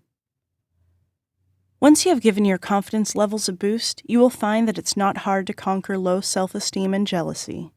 In the end, simply because another person got what you wanted does not imply that you will never get it. Rather than letting jealousy bog you down, use this as a chance to consider a brand new method to your objectives, or just continue to work harder. I know of a millionaire, one in particular that I met, who is still obsessed with making fun of another millionaire who earns more. It's sad to see, but even with about $1 million in his bank account, the first guy can't seem to be happy because he's frustrated about the other guy's success. Do you think he's going to be happy when he reaches the other guy's income level? Of course not. Self-esteem lies at the core of jealousy, so to fix the issue, the core needs to be considered. It's hard to admit it, but we all struggle with it sometimes. I discussed several methods in previous chapters already. Group treatments are another efficient way for coping with jealousy. These kinds of meetings provide you with the benefit of having a supportive audience to tell your troubles to. Additionally, you can discover more on how to feel free by helping others. Doesn't matter what method you select to get past your jealousy, you'll be able to unwind with the understanding that you're growing as a person and improving your life. Many of my friends have gone to group meetings for porn addictions, rage issues, or other relationship problems, and almost everyone comes back with a positive feeling after they've gone to these meetings. Some tips to grow your self-esteem. Don't be a perfectionist. Compare yourself only to your past self. Get on a healthy diet. Create something, whether it's art, content, music, or something else. Be proud of past accomplishments and humble enough to keep learning. Live your purpose. Silence your inner critic. More suggestions and elaborate explanations of some of these are in this book. Chapter 17. Delusional Jealousy. Everybody is affected by periodic bouts of envy. However, delusional jealousy is problematic indeed. This can be a symptom in which your jealousy is dependent on irrational assumptions or overblown feelings of anger, depression, or anxiety. Individuals who are suffering from delusional jealousy might take extreme measures to repair their problem. They can begin seriously distressing or harming the individual they're jealous of. Delusional jealousy is often something which accumulates over time. It adds up and up and up, until it becomes a fear that seems very real. You might begin to believe that your partner is having an affair. Consequently, you might do absolutely all you can to keep your partner from cheating, even begin restricting their activities. If you're jealous at a coworker or another business owner, you might begin to discredit them and try to find dirt on them and their lives. These are several types of delusional jealousy. If these seem familiar, don't give up hope. You are not alone, and it is possible to get help before time runs out. Oftentimes, therapeutic treatments are considered an essential part of treating jealousies such as this. Not only is a counselor capable of listening without bias and giving advice, but they might also help find the real reason for your jealousy, be it rooted inside a mental disorder or stemming from a childhood experience. Additionally, psychiatrists can also offer you medication and group therapy if you want it. As discussed previously, a benefit to group therapy would be that the patient has the capacity to learn in various ways. In overcoming your delusional jealousy, you do not only learn to have control over your feelings, you're also growing as a person. It doesn't matter how you cure your jealousy, you'll be able to have a happier life with the understanding that it's pointless to carry on with such grudges or take such actions against others. One way to start when you try to get rid of delusions is to acknowledge them. When you feel bitter, you have to accept that what you're feeling is unrealistic and exaggerated. People often think they can trust themselves, but the human mind can be so damaged when people are tired, angry, hurt, taken advantage of, etc., even if you're the victim, and you very well may be. This doesn't mean you're right about everything. Let's say someone is having more success than you and they brag about it. It may feel like you're the victim. It's not fair, and that person may not even deserve it. What you need to do at that moment is recognize that. Perhaps it's not fair.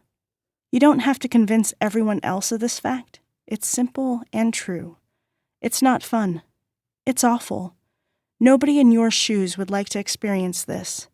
And in that aspect, you must acknowledge that your own feelings of jealousy or hurt are normal and a logical consequence of the situation. But now you're stuck with a problem. Your mind got damaged through no fault of your own, and you're not feeling happy. So how do you deal with this? Well, first of all, find reasons to love yourself a bit more. Look into the future and see what you can still become. Look into the past and write down some accomplishments and past successes, as well as names of people who love you or have ever been impressed by you. Reassuring messages and thoughts that everything will be okay and inspirational quotes like the ones in the next chapter can also help. Now that you've done that, you know that you are worth a lot. You may have been victimized, but your biggest challenge is not to measure up anymore, but to overcome this struggle. Many people nowadays look up to millionaires, models, successful moms, young athletes, or some other people with worldly success. But in eternity, those things don't matter. Your spiritual welfare matters too, and that's something you can only achieve if you work on yourself and your emotions. And this is the road back to feeling better and getting a clear mind. The delusions will fade. You won't trust them anymore. You'll see things in a better perspective because you'll ignore the person you are jealous of. Maybe not literally, but in your mind you stop obsessing over that person's perceived happiness or success. Temporary distrust. Sometimes jealousy can become extreme. Some people just won't let go. Instead of condemning them, we need to understand why. For some people, competition is everything. For others, it's hard to overcome feelings of suspicion, even if there is little to no reason for them. And this might be related to broken trust in the past. Let me give you another example. When my husband was dating me, he told me about his brother. I had not met his brother yet, but he warned me that he wouldn't be too positive. When I did meet his brother, I got lectured. I didn't get any trust. And when I complained about it, my husband simply told me, "Look, he has been in a relationship with a very manipulative borderline disorder patient who lied about a lot and constantly crossed his boundaries.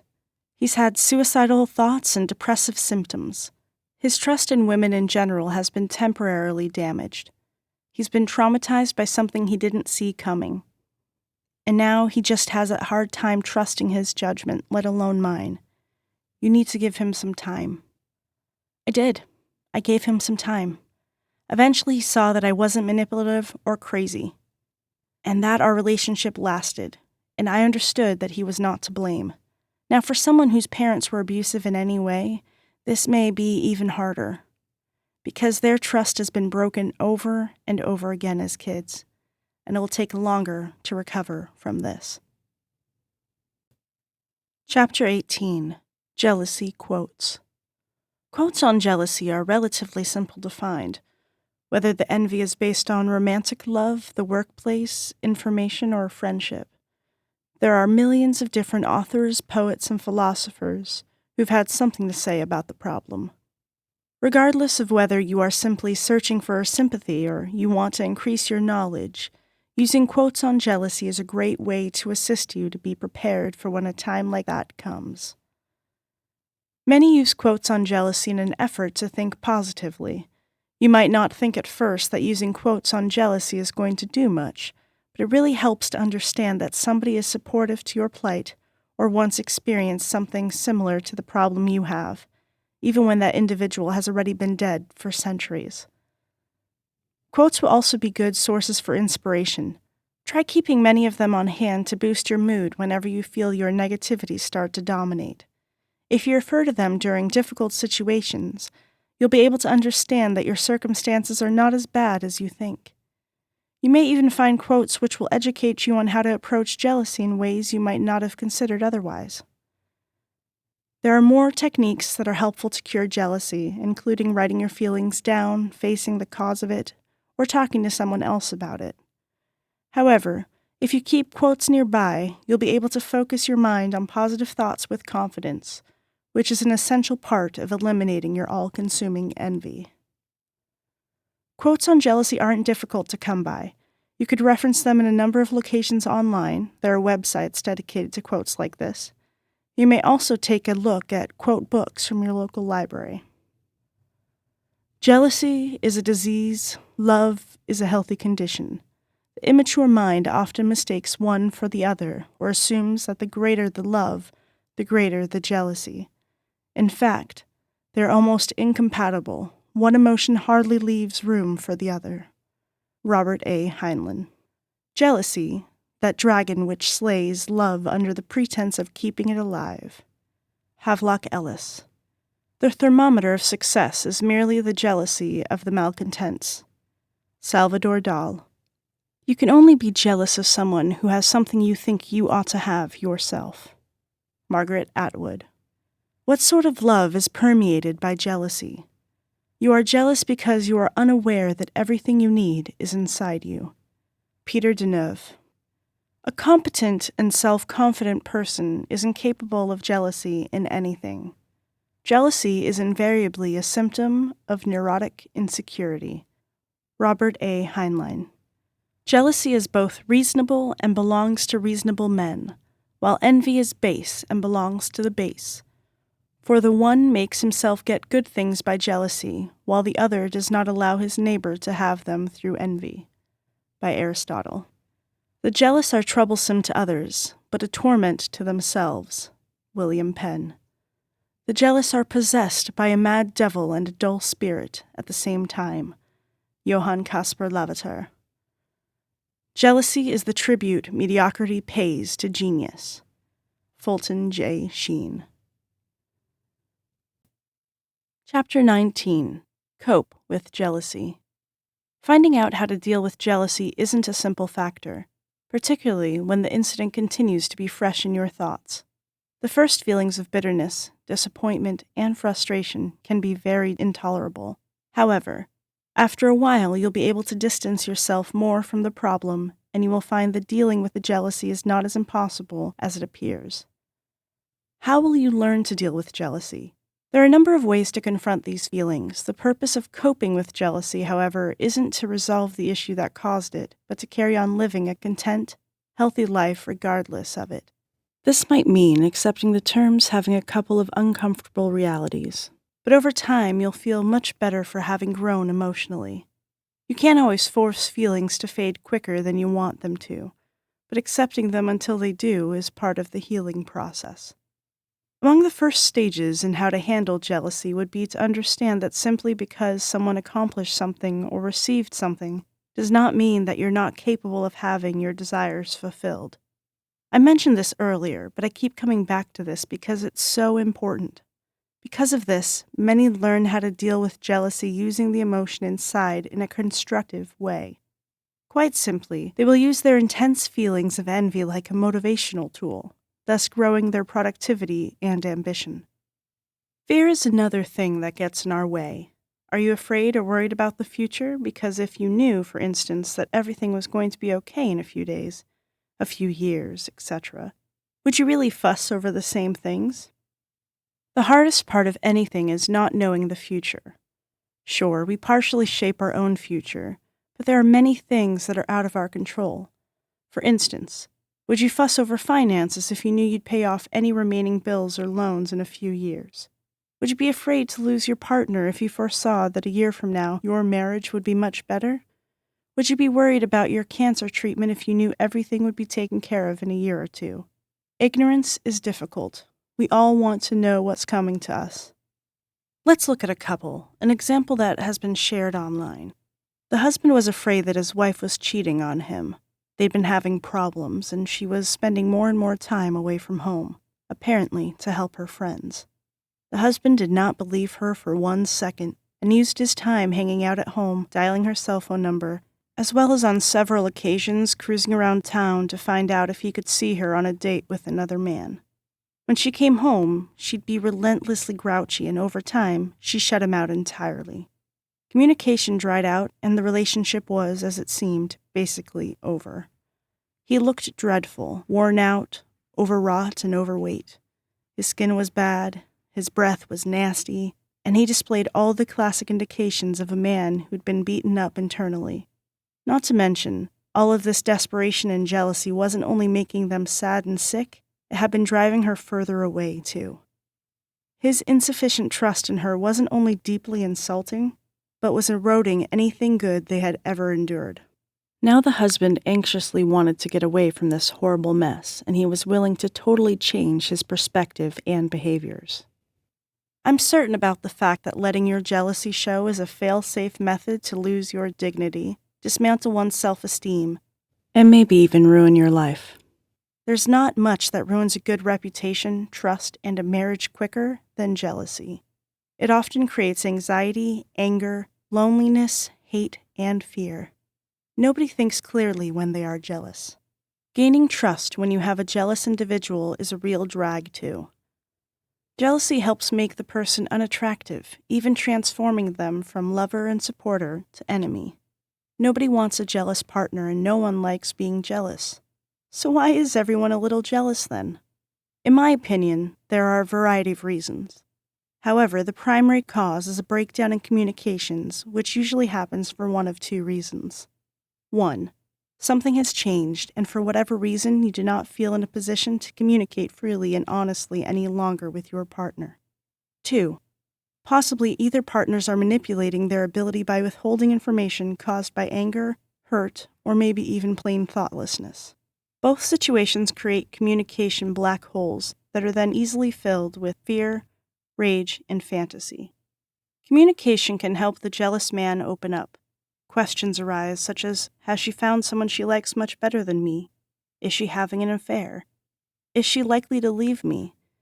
Has she found someone stronger, more youthful, funnier than me? When you are jealous, you assume the worst. Maybe she'll fall in love with her fitness instructor and leave me. She's going to lunch with her boss because she's cheating on me with him. She's not answering the telephone because she's having sex with some guys inside a motel. It goes so fast, and sometimes it becomes so ridiculous. I bet you felt pretty stupid when she arrived from the supermarket carrying lots of groceries. But while you unpacked the groceries, I bet you were still searching for clues that she'd been cheating. Wow, we sure make life tough on ourselves. How do we handle these awful feelings of jealousy? How can you cope with a spouse or boyfriend or girlfriend who is constantly jealous? First, if you're jealous, you have to communicate. You have to stop assuming the worst. Open the lines again. You shouldn't be aggressive, defensive, confrontational, or prickly. Second, and merely as vital, you need to stop looking for reassurances. You can never be sure. That's just life. How can she respect you if you do not respect yourself enough to manage your fears and paranoia? Thirdly, you need to remind yourself your reason for being with her to begin with, and realize that trust is worth keeping alive if you're able to do so. If trust is lost forever, maybe you're ready to move away from this relationship. But is that really what's best, or are you just going through a phase? Remember, jealousy is demeaning and humiliating. It's a manifestation of weakness and fear. In the end, the quickest way to ban the green monster is when you focus on yourself, not on your partner. If you have great self-esteem, jealousy has no choice but to pack its bags and leave town. Live the dream. Every one of us comes into this life to satisfy a unique purpose, small or big. Some refer to this as dharma or sacred duty, a distinctive, divinely given gift you have been born with to see the planet in a different light. Should you not know your personal purpose, or should you not be prepared to risk your lifetime to discover it, it may be emotionally debilitating to witness another person fulfill their own. Rather, make an attempt to actually begin to build your personal special dream.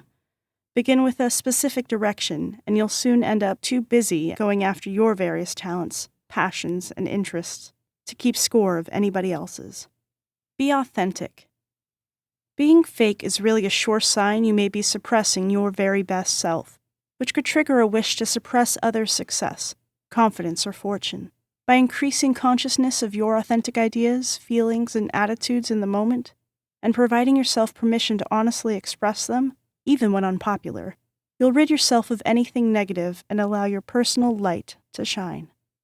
Practice self-care. The old saying goes, should you not love yourself, then it's impossible to like another person. Self-care includes something that nurtures the mind, body, and spirit. For me personally, yoga, meditation, and aromatherapeutic baths cause me to feel happier, grounded, and secure. For you, it might be cooking, gardening, finger painting, or going on lengthy walks in the forest. Coloring books for adults have become more popular too, and a lot of people have testified that they relieve stress. It's a fun activity. Self-destructive behavior like getting drunk or high or getting together with negative people, eating too much sugar, or watching soap operas all day long don't count. Do what truly nourishes you and you'll end up feeling too pleased to hate on another person. You'll forget about others because, and you can almost call it a little selfish, but that's okay, you feel too busy with yourself to think about them. Change your attitudes. Experts agree that you typically become the 5 people you spend the most time with. Therefore, if you aren't pleased with any part of your life, it's time for you to take particular notice of your social circle. You want to achieve your maximum potential, don't you? How many gossipers, trolls, and haters are there in the world? Tons. Instead of going after their own success and accepting that life isn't always easy, they start hating on others. Yes, some people are just luckier in life. Some people just have better things coming to them. That's not important. It only matters what happens to you. Separate yourself in your mind. Complaining is a sign that you aren't busy enough to move forward and make the best of the limited resources you have. Have a gratitude journal. It might seem silly, but every day it's vital that you schedule time for you to write down a minimum of 10 things in your personal life you're grateful for. Maybe it's your well-being, your loved ones, the sun's rays, or simply getting up out of bed at a later time of the day. For added credit, list 10 reasons for yourself that you simply appreciate the things other people do. Stop comparing yourself to others. We live on a planet with more than 7 billion other people. So, statistically, it's likely there'll always be someone smarter, skinnier, stronger, more adorable, cuter, richer, sexier, more successful, more spiritual, or more fabulous than you. But this is just the way they look on the outside. No one's life is as perfect as they make it appear to be at a first glance. Or on Facebook. Behind the curtain, their life might be a total mess. So why compare? How are you on the inside to what someone else looks like on the outside? You have to see the complete picture. If you want Brad Pitt's looks, Jeff Bezos' money, and Selena Gomez's singing talent, but you want to be able to dunk like LeBron James, well, that person simply doesn't exist. The only people that exist are the ones with either that kind of money, or the singing talent, or the basketball moves, etc. Yes, some people are rich and famous and talented. And maybe their problems aren't as big as yours, but they still have them. Everyone has haters. Everyone has physical deficiencies and doubts. Everyone gets discouraged every once in a while. And even the people who bathe in their money and fame don't always feel good about themselves because they're not helping other people and just thinking of themselves. Forget about entitlement. As infants, we're trained to think that the world evolves around us. All we must do is frown or cry, and the needs are met without getting to lift a finger. Although this lazy worldview works wonders for a baby, it may be disastrous for being an adult. Nobody is entitled to something they didn't work for. If you would like something, be prepared to sacrifice, be disciplined, go ahead and take a risk and work for it, or else you will inevitably begrudge another person that has done that. Behind every jealous individual is someone essentially angry at themselves for falling short and fails to make them their personal best. Practice detachment. There's no problem with having desires, but attachment to them creates suffering. This is kind of what the Buddhists teach. Letting go of things eliminates suffering. Unhealthy attachments to individuals, places, and things cause us to reside in a continuing condition of false control and fear that we might lose the item we want. This results in a perfect breeding ground for envious thoughts and behaviors, like keeping score with other people. By moving through life freely, detached towards the results of our actions, we remain free, unencumbered, and also at peace. Give credit. Rather than secretly sinking into the miry clay of self-loathing, if you meet someone with benefits you wish were yours, be happy for them. Don't hate. Congratulate. Let them know precisely why you admire them. It's your ego, not your divine self, that wishes to withhold praising another's goodness. Stop hoarding the love. Give someone who deserves it some credit and happiness. Being honest and getting this sort of feeling off your chest may prevent them from festering in bitterness and envy, creating more and more the power you could possess to create excellent achievements in your life. Meditate or pray. Going inward with a brief daily meditation practice can help you get in contact with a few of the much deeper issues which may be weighing in your heart, greater than Mr. or Miss Perfect, or getting more income or fame. By concentrating on your spirit, the eternal part of you that transcends your personality, your resume, outer success and failures, you'll be less attracted to appear successful on the outside. In the Bible, in Matthew 16:26, it reads, "What is a man profited if he shall gain the whole world but lose his own soul?" The soul matters more than the temporary gain we can get in the world. Reflect on things you're proud of. Write them down, as many as you can. Your past accomplishments, your struggles that you overcame, people who complimented you, your strengths, your diplomas, the skills you've learned, the sports games you've won, the moments in which others were amazed, the moments you looked into the mirror and thought you weren't that bad looking after all, the friends and family who love you or were grateful for something you did. Now, doesn't this make you feel better? Oh, so who cares if another person has his or her own successes? You progressed at your own pace, and you have a bright future ahead of you. It's never too late. I remember talking to my brother. I said, if I would have been more focused on this or that business, I would be ahead of everyone else right now. His wise advice? Maybe that's true, and you might feel that you've wasted some time with non-money-making activities. But you can't think it's all like that. Some people didn't make any money their whole lives and then found an opportunity when they were 50 years old and suddenly became a millionaire in 5 or 6 years. Don't feel sad about missing out on opportunities. When one door closes, another one opens up. And when he said that, I realized that we always have new opportunities to make the best of ourselves. I also remember one of my friends. She was fat and overweight. I remember how upset she was about it at the time.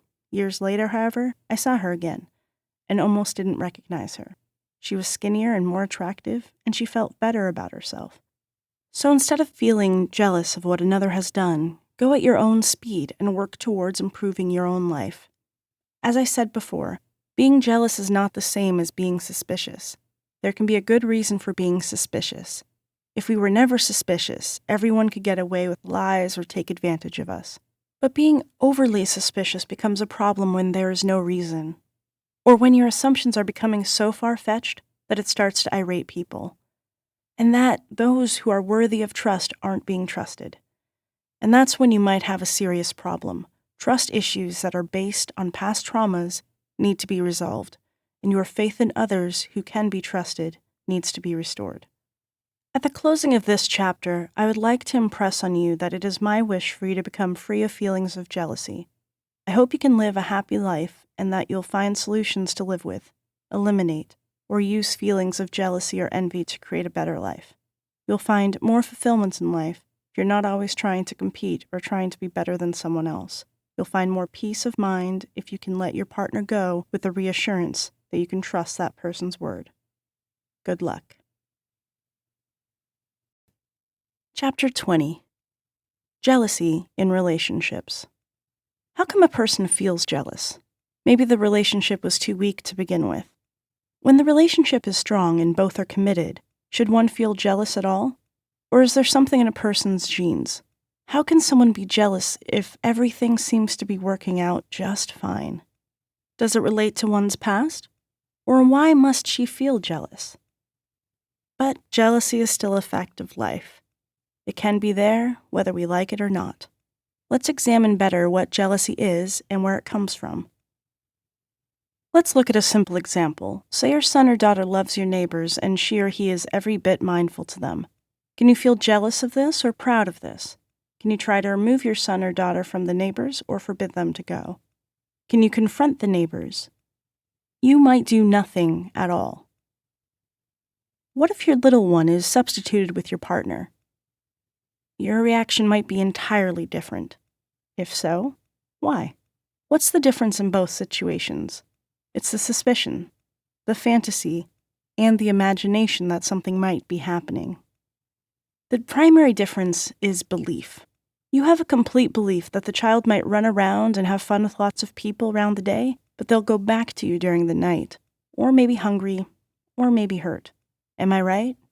It's not necessary to share the exact same belief together with your lover or spouse, and that's the primary reason for jealousy.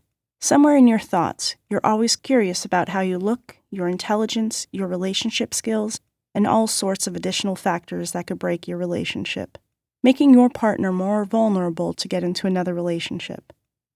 Can any relationship that is dependent on such slippery ideas be considered a happy relationship? Will it survive the test of time effortlessly? No. The easiest way out would be to discuss without hesitation everything in your thoughts together with your spouse or lover and expose all of your fears. Be totally open. Try to discover everything that is incorporated in the mind of the partner in the same manner. Discuss everything and choose whatever is the best option, because your relationship is not going anywhere soon. Give that commitment and take that commitment in exchange, and revel in life forever without bothering about jealousy. If in the end of the day, two of you arrived at the conclusion that it isn't working anymore, the commitment isn't strong enough for one another, and then perhaps you should create a clean break. Jealousy is available in our mind because we do not know the romance and commitment. Take proper care of that to live a contented life. Understanding the true reason you're battling with a jealousy relationship ordeal is intensely liberating. In the end, when you're consumed with jealousy, it's not hard to think that your life is spinning unmanageably. Once you have taken the logical steps to repair this sort of feeling, you will notice that your circumstances are not as overwhelming as they appear to be. The important thing to defeating your feelings of jealousy is conversation. In the end, among the greatest reasons for envious feelings is unvoiced grudges. You might quietly detest someone for winning a tournament or scoring greater on the test than you. You might sit, tense and unhappy, as someone compliments your romantic partner. However, in voicing the origin of the unhappiness, you're able to steer clear of trouble of jealousy relationships prior to beginning. You won't just be venting your worries and frustrations, but individuals around you can assist it become clear that this sort of feelings are irrational. Keeping a diary is a different way to overcome your jealousy in relationships. Writing in the end is recognized as probably the most therapeutic means of unloading your anxieties.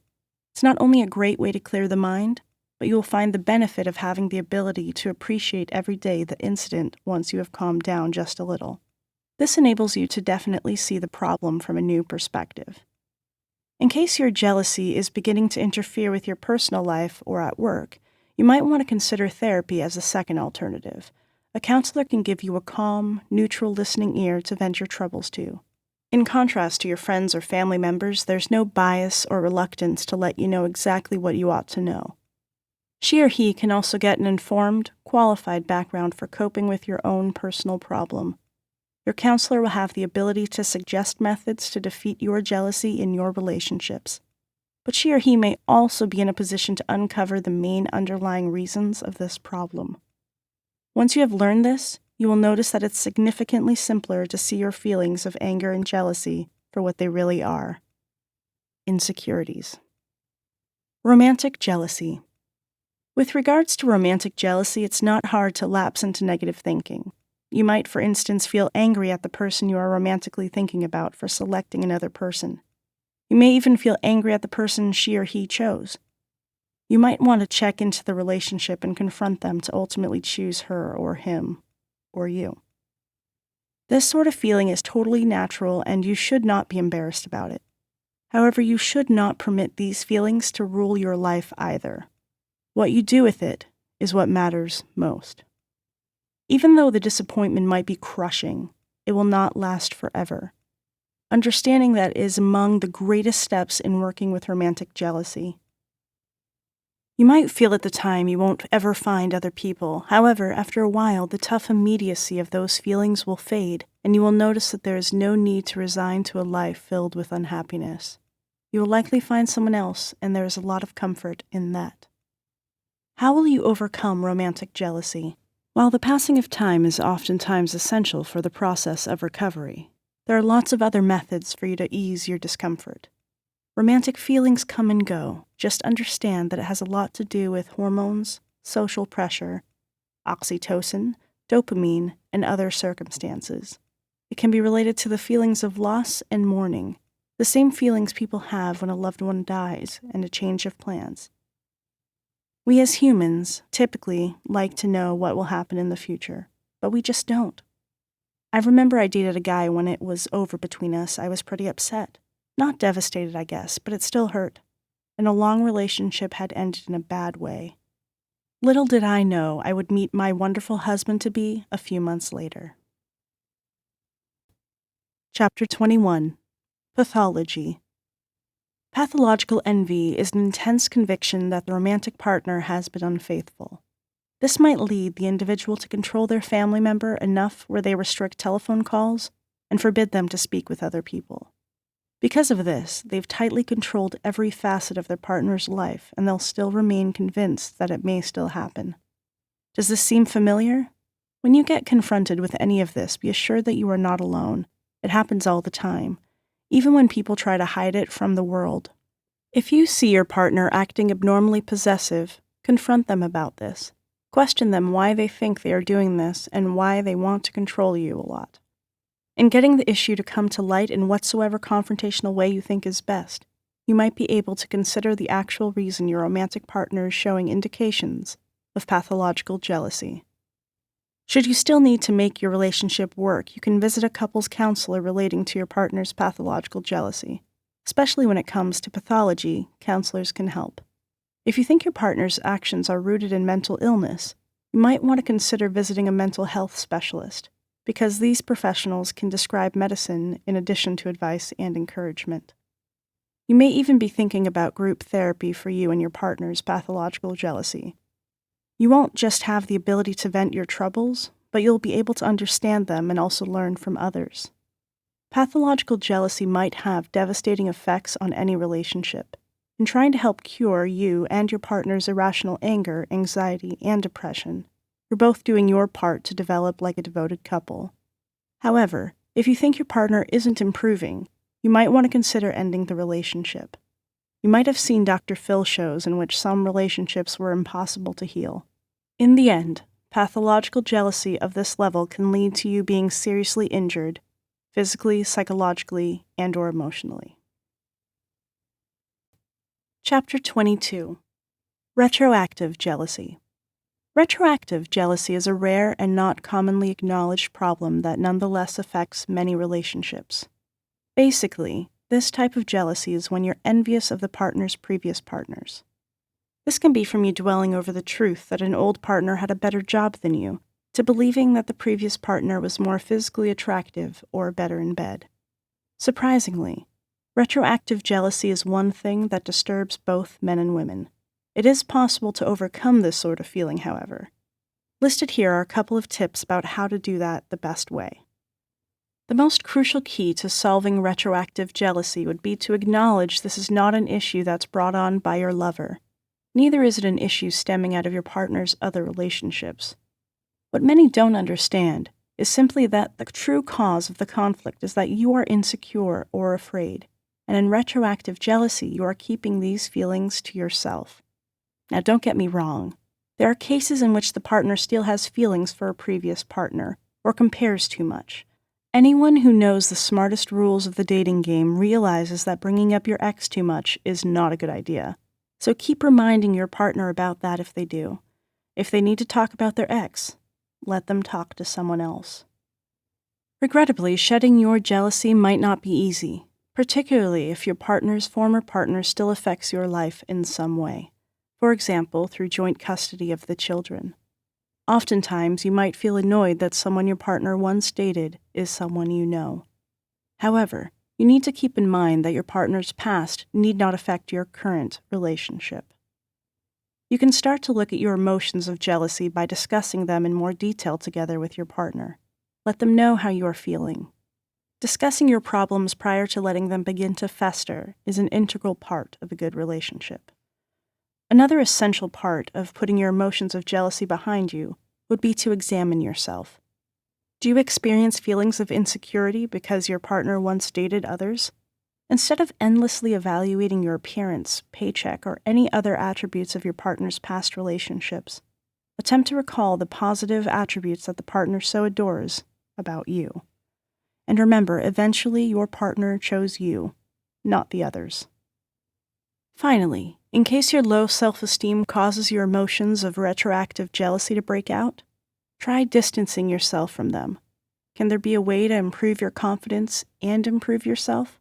If that's the case, take matters into your own hands. In case your insecurities are unsolvable, do your very best to put them behind you. Nobody is perfect. Chapter 23. Sibling Rivalry. Surprisingly, brother or sister jealousy occurs more frequently than lots of people think. Many reasons exist why brothers and sisters can experience feelings of envy at practically all ages. Listed here are a couple of ideas to consider when tackling the issue of brother or sister jealousy. Have you noticed that your kids have brother or sister envy at a young age? If that's the case, it might be essential to sit them down and discuss the situation. Inform them frequently that you don't love any child more than another. Do not show visible indications of favoritism. Try to make your children go over specific occurrences that could invoke feelings of envy.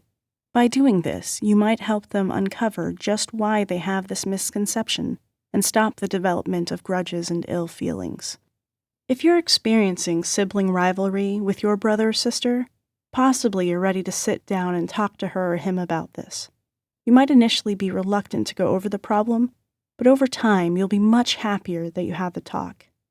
In understanding what's making the other brother or sister envious, you'll be able to arrive at an awareness relating to your role in their envy.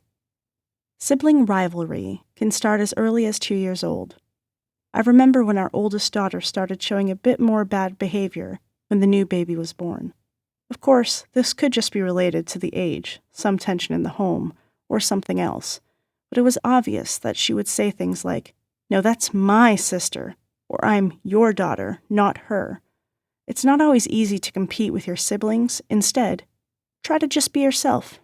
This sounds too simple, but sometimes it's really just that. Outperform your own previous achievements, not theirs. Chapter 24. Jealousy in Professions. Jealousy at work is not an infrequent phenomenon. Regrettably, envy among coworkers could possibly range from heartless gossip to serious conflicts at work. Whether someone else is in charge who would like to make certain that the employees stick to good terms, or you have work-related jealousy yourself, you will find advantages to overcoming professional jealousy. With regards to confronting professional jealousy, you need to solve the origin of the conflict as quickly as possible. Professional jealousy, somewhat, is much harder to handle than usual installments of jealousy. Sometimes you might be unable to confront the individual you're envious of, nor are you in a position to discuss your emotions together with your boss. However, the purpose of shedding your emotions of professional jealousy is not so your problems are going to be solved, but that you'll be able to be in a position to live contentedly despite these complaints. In the end, there'll always be good reasons to be envious. The key factor would be to learn to simply accept these reasons and live happily, no matter them. Some people will always out-earn you. Accept that. I know gurus who look up to millionaires and millionaires who look up to billionaires. There will always be someone above you, and that's okay. Because the people at the top do need the people at the bottom, even though some of them may be reluctant to admit this. In the end, it's much simpler to accept that somebody is cheating their distance to a raise or just is not like you are, with different talents, than to fear that you will never obtain the promotion you have been longing for. With regards to banishing these anxieties, you need to keep in mind that you had been hired for a reason, and you've got valuable skills which are necessary to your organization. Try making a summary of these skills along with other attributes that you feel cause you to be a valued member of the team. Remind yourself during occasions of trouble that you're indeed able to accomplish wonderful things. You'll be amazed at how helpful this process is for banishing feelings of jealousy. Don't let stress get in your way. Be patient and look to the future with hope and optimism. Chapter 25. Jealousy in Sports. Allow me to begin by stating the obvious. Whatever the level that the kids in sports compete at, from the recreational to the super serious, the primary reason for your role inside your child's sport is to assist them to learn valuable life training. Training which will ultimately enable them to become happy, highly functional, good individuals because they undertake childhood and adolescence into their adult years. Sports entertainment, which at the disposal of the appropriate adults, are a wonderful classroom to educate these life trainings. The primary reason for your task in your child's sport should not be to make sure they score more goals than their teammates, beat Timmy or Cammy, or end up in the all-star team. If you feel winning and to be the best are the primary goals here, then you're sadly mistaken and unintentionally guiding your children down the wrong track. They will not mature because of results, but because of overcoming their own weaknesses. It's perfectly fine for your children to obtain a high score, earn a university scholarship, or go pro. Childhood dreams are absolutely invaluable in motivating kids to feel passion and stand out. However, from your point of view, you shouldn't be pushing your children to earn scholarships or to really make it towards the pros. The realistic chances of that happening are extremely slim, and their dreams might get shattered for no reason. To get better is good, but to have fun is an important component too. When a sports athlete does earn that elusive scholarship or signs that lucrative pro contract, it isn't only because they worked hard on it. Any athlete who achieves that top degree of performance achieves this simply because they, as well as their parents, know that their sports are there to build us up. Sports success always comes naturally from your kids loving their sport and also the quest and understanding the right training in the game. There needs to be some passion. Your key role here with regards to your son's or daughter's sport would be to support them to set goals, not set them for them. This also means that the process matters more than the end results. I'm sure you've probably heard of or are conscious of parents who've mercilessly driven youngster athletes to be successful. You can even find tales about mothers and fathers of some professional athletes who've pressed their sports kids to this higher level. In fact, I personally know someone myself who has done that. Her kids have numerous trophies and medals, but they admit that as soon as they left home, they quit because they didn't care about it. Some people burn up prematurely in distress, while some carry deep and everlasting emotional scars from being forced by their parents' own agendas, scars which are woven through every facet of their lives. You need to keep a long-term perspective. There are many more significant things on the line here than winning, playing time, or who scores what. Training that goes along with effort and sacrifice for the quest for excellence means that you're learning the reality of failure and that making mistakes and having good sportsmanship, honesty, integrity, respect, and other things matter. Teammates and opponents with fair play working together and the necessity to sacrifice me for we by handling failure and success with dignity and other great stories have made it to newspapers. The underdog is popular, and there is a reason for that. How can we teach our children these critical life lessons? Largely by who we appear to be and just how we act. To put it simply, your most effective teaching and parenting tool is being a role model. Your children always learn much more from what you are and your actions than from that which you tell them. If that is the situation, then please let me know precisely what you are teaching your 12-year-old boy if you get up on the sidelines and noisily criticize another player on his team every time they get some things wrong. This may be especially true for team sports like soccer and basketball. Whenever your daughter's teammate, Kim, scores, what exactly are you teaching your child when you grunt and show your visible displeasure as that happens? What is the lesson there? Will your daughter feel stupid when another kid is successful? Will she resent Kim? Should she discover that one ought to always be jealous and exacerbated of individuals who have success or are in a greater level of skill, even if they're teammates? What became of the notion that the greater your teammates and also the better your competition, the higher chance you have of excelling and growing as both a sports athlete as well as a person?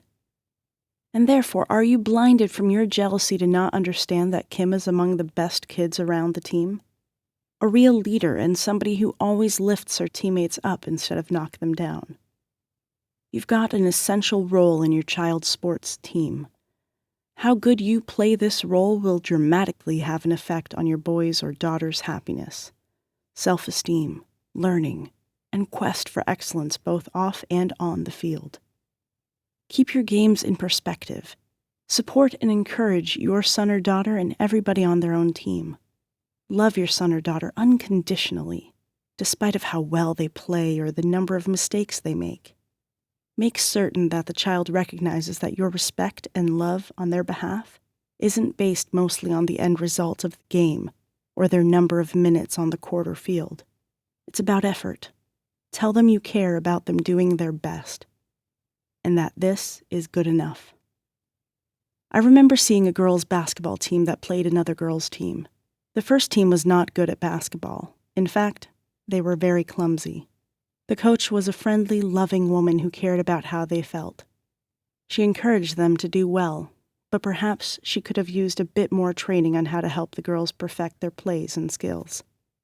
However, the other team was much, much better. They outscored the first team 8-1 every time. Eventually, the match was almost over. The losers had a timeout, and their coach told them to keep the other's team's score under 100 points. The girls were excited and went back to the court to play. When the game ended, it was 96-14. The winners had 82 points more than the losing team. But the winners were not the ones cheering. The losing team was excited because at least they didn't allow the other team to score 100 points against them. They cheered and celebrated as if they had won. The girls jumped up and down, smiled, hugged their coach, and went to the showers with relief. The winning team, on the contrary, had their heads down and slouched away as if they'd lost. This taught me a lot about perspective. Sure, the better team won, but they didn't even appreciate their own performance. The losing team had set an achievable goal and was happy with having their expectations met. It was a joy to see these little 9-year-old girls be so enthusiastic about losing by that much. Very ironic. Chapter 26. Possessiveness. Jealousy has a lot to do with being possessive. We want exclusivity, and maybe that's a good thing for relationships to thrive. But when it gets out of hand, problems arise. I think it's like taking a picture of someone. You capture their image and store it on your computer or print it. When you do, it's almost like that person belongs to you. We always have to have more, be more, and show off. It's a little bit of greed that goes along with these feelings. But perhaps it's made that way for a reason. When a guy looks at pornographic images and his female partner catches him, how does that make her feel? Exactly. Not loved. She feels as if he is not satisfied with just her. If he flirts with another woman and that woman flirts back, this may make her resentful to that woman. I know how it feels. My husband was a little annoyed when he was dating me and another guy with a motorcycle stepped up and took me for a ride. The guy was obviously showing off, which became clear by how he flirted with me. And when my husband, then boyfriend, noticed this, he said that he didn't like the motorcycle dude. Of course not. I was his girlfriend.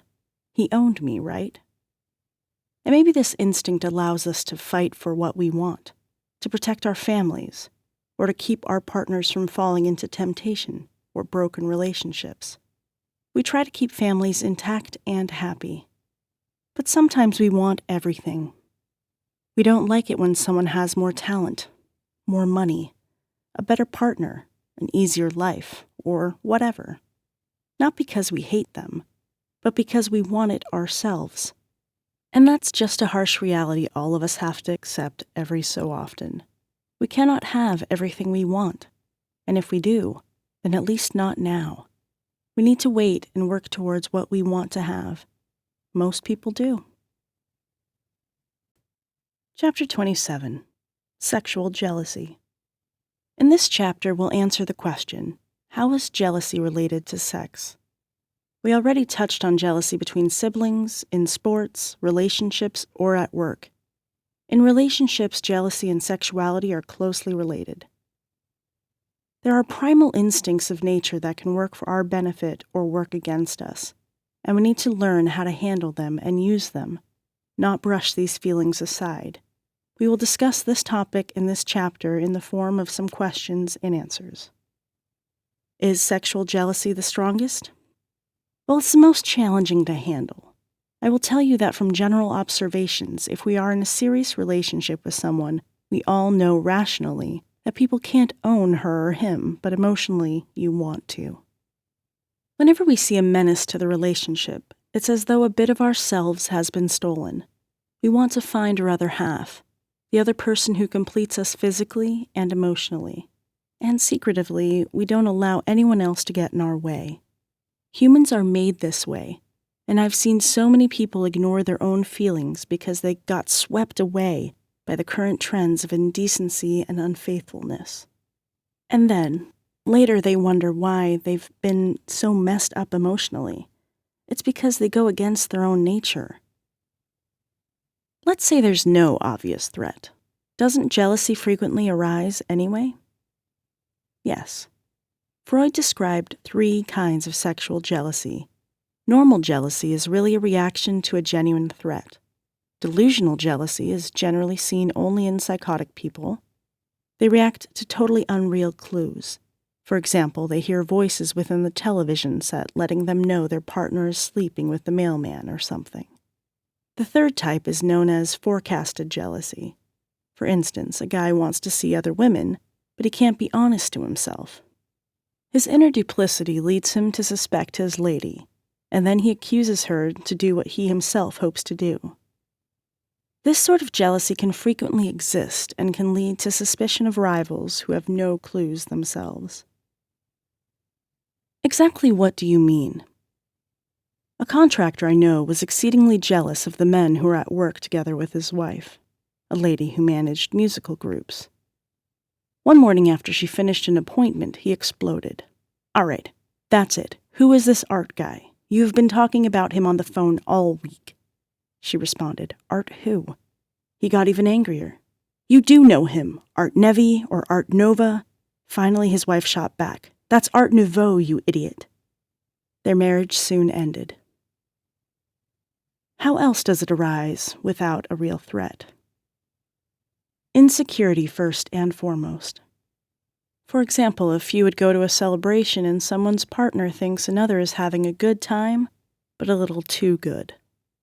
Blows to the self-esteem, loss of employment, illness, or simply general feelings of inadequacy makes us weaker to jealousy. Are women weaker than men?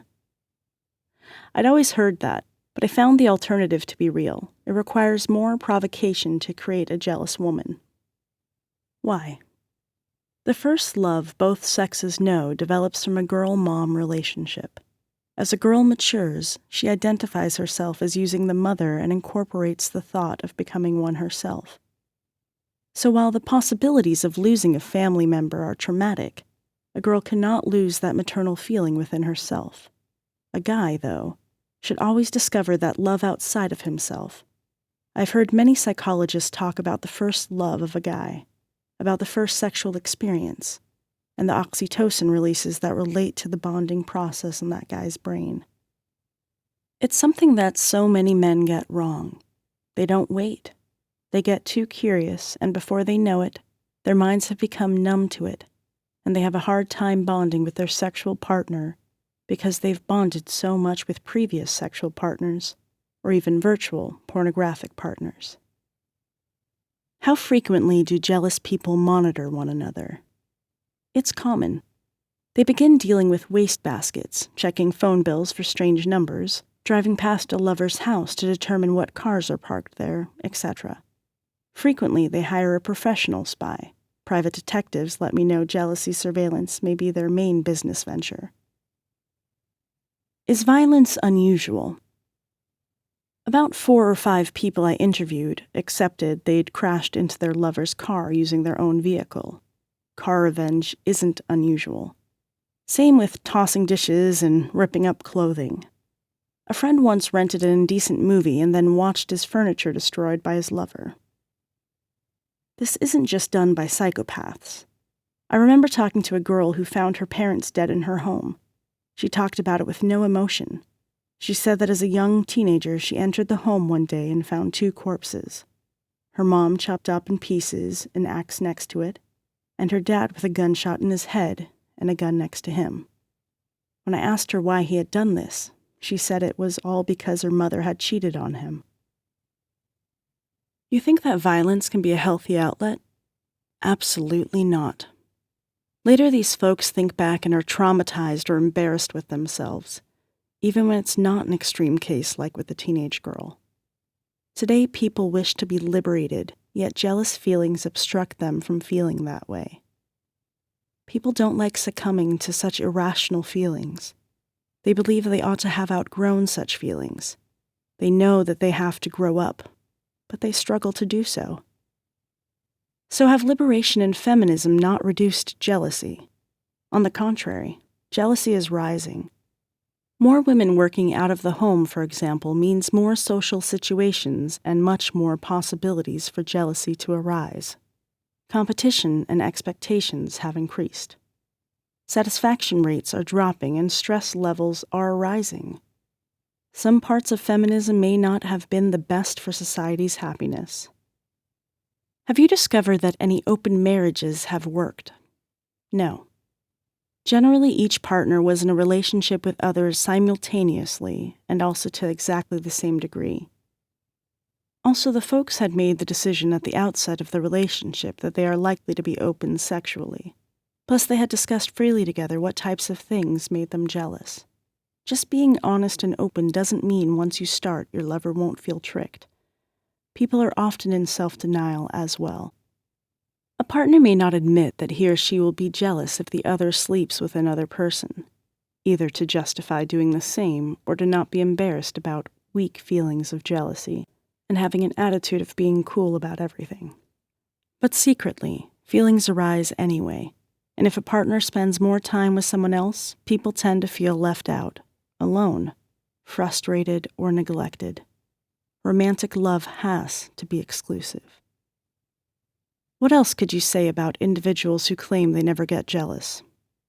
They're either very secure people in an exceedingly good relationship, plus they truly don't have any reason for jealousy, or they aren't able to get near to others, or they are lying or denying the truth.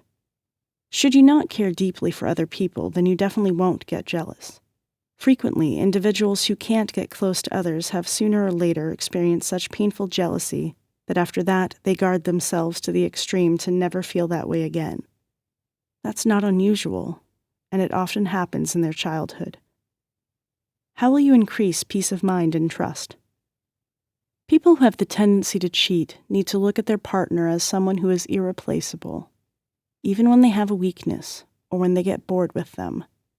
I remember talking to someone who mentioned that his wife was so good-looking that she didn't have to worry about him ever looking at porn, because it would be a downgrade. Of course, he said this jokingly, and he knew very well that even if you have the most beautiful woman in the universe, you could still get addicted to that stuff. And so that's why he stayed away from it. He didn't underestimate the enslaving power of sexually explicit pictures, so he avoided it like the plague. But to tell her that made him feel special himself, because he considered himself the luckiest man in the world. If you've become jealous, what's the suggested treatment? It's going to be something like this. 1. Admit you're jealous of another and feel guilty. 2. Escape, have a short vacation. 3. Obtain a good night's sleep, A massage or hot bath will also help. 4. Speak with someone supportive. 5. Put your feelings in writing. 6. Meditate on your feelings. They will not be gnawing at you constantly. 7. Keep busy. 8. Read wise counsel. 9. Laugh. Watch a funny movie. Do you think the porn industry has a bad effect on jealousy and relationships? Absolutely. Addicts watch these images and feel either out of control, numbed, apathetic, or jealous of the pictures themselves.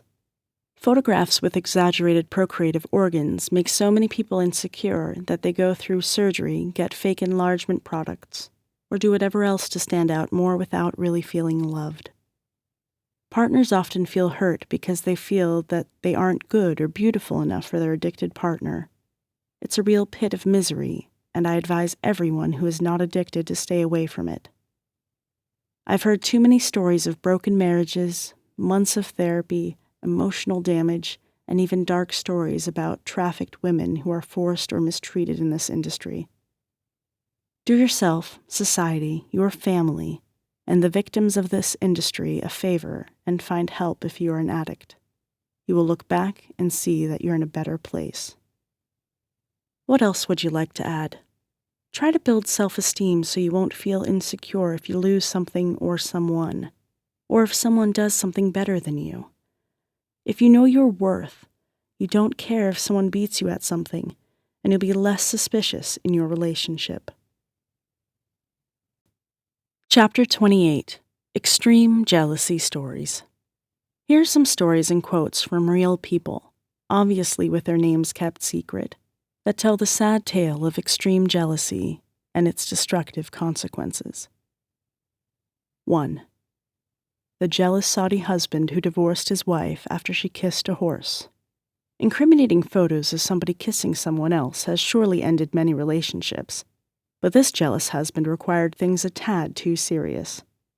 A Saudi man divorced his wife after finding an image of her kissing a horse on social media.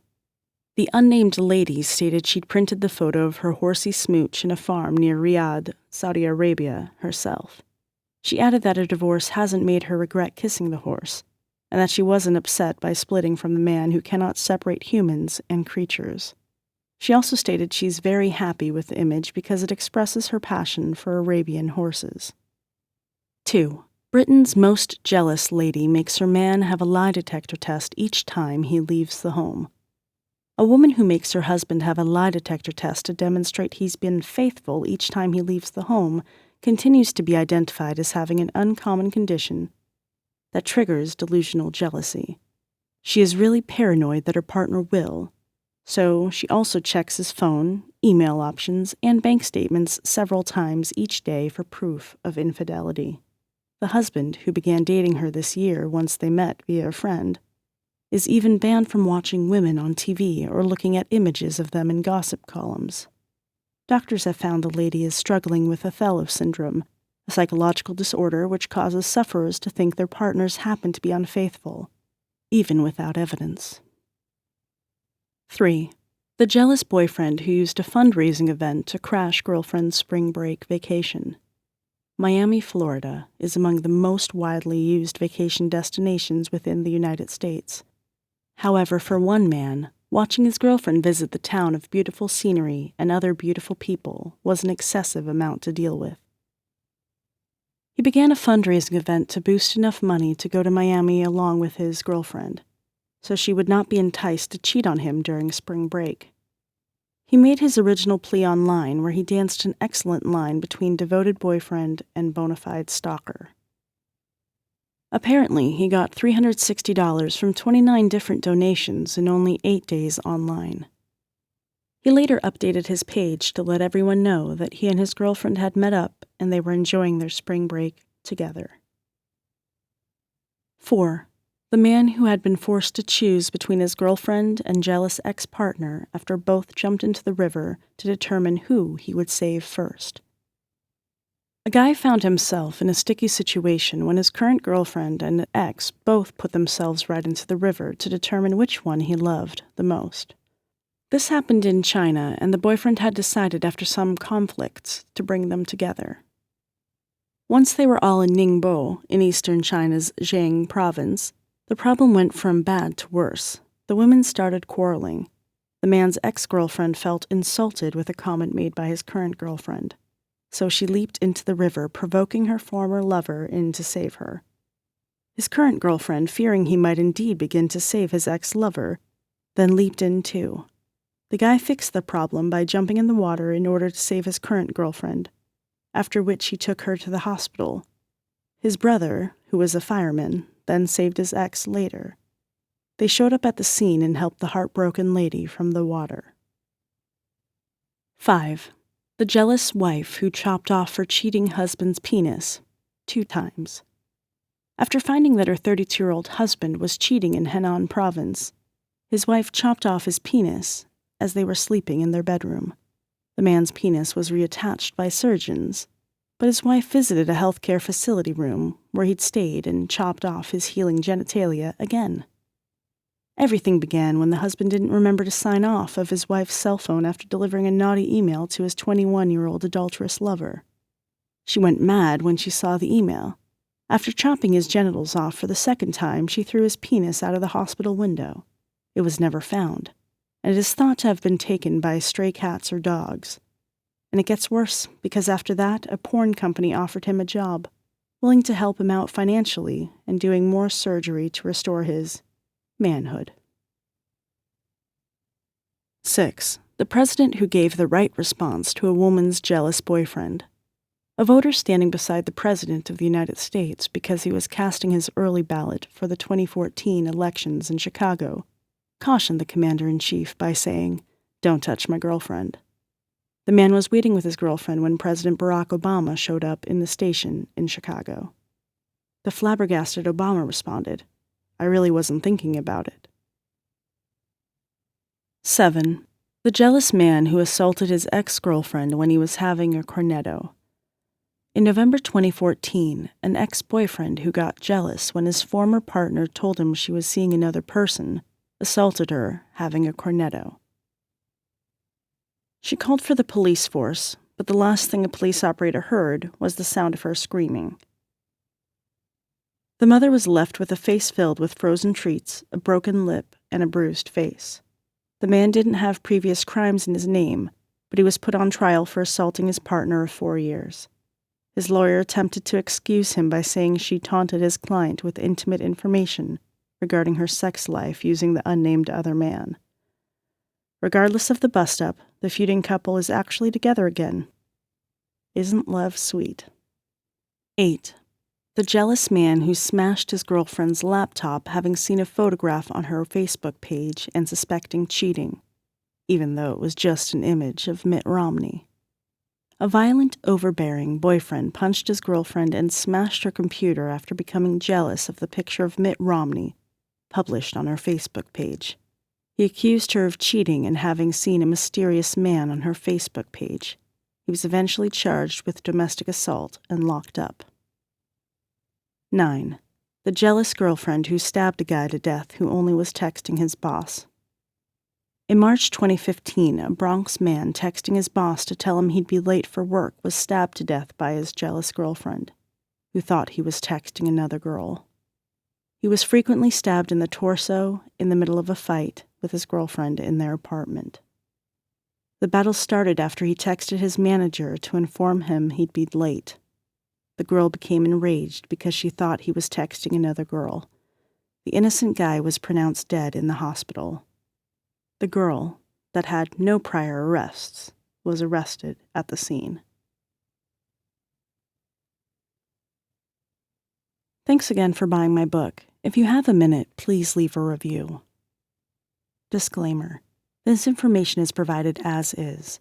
The author, publishers, and/or marketers of this information disclaim any loss or liability, either directly or indirectly as a consequence of applying the information presented herein, or in regard to the use and application of said information.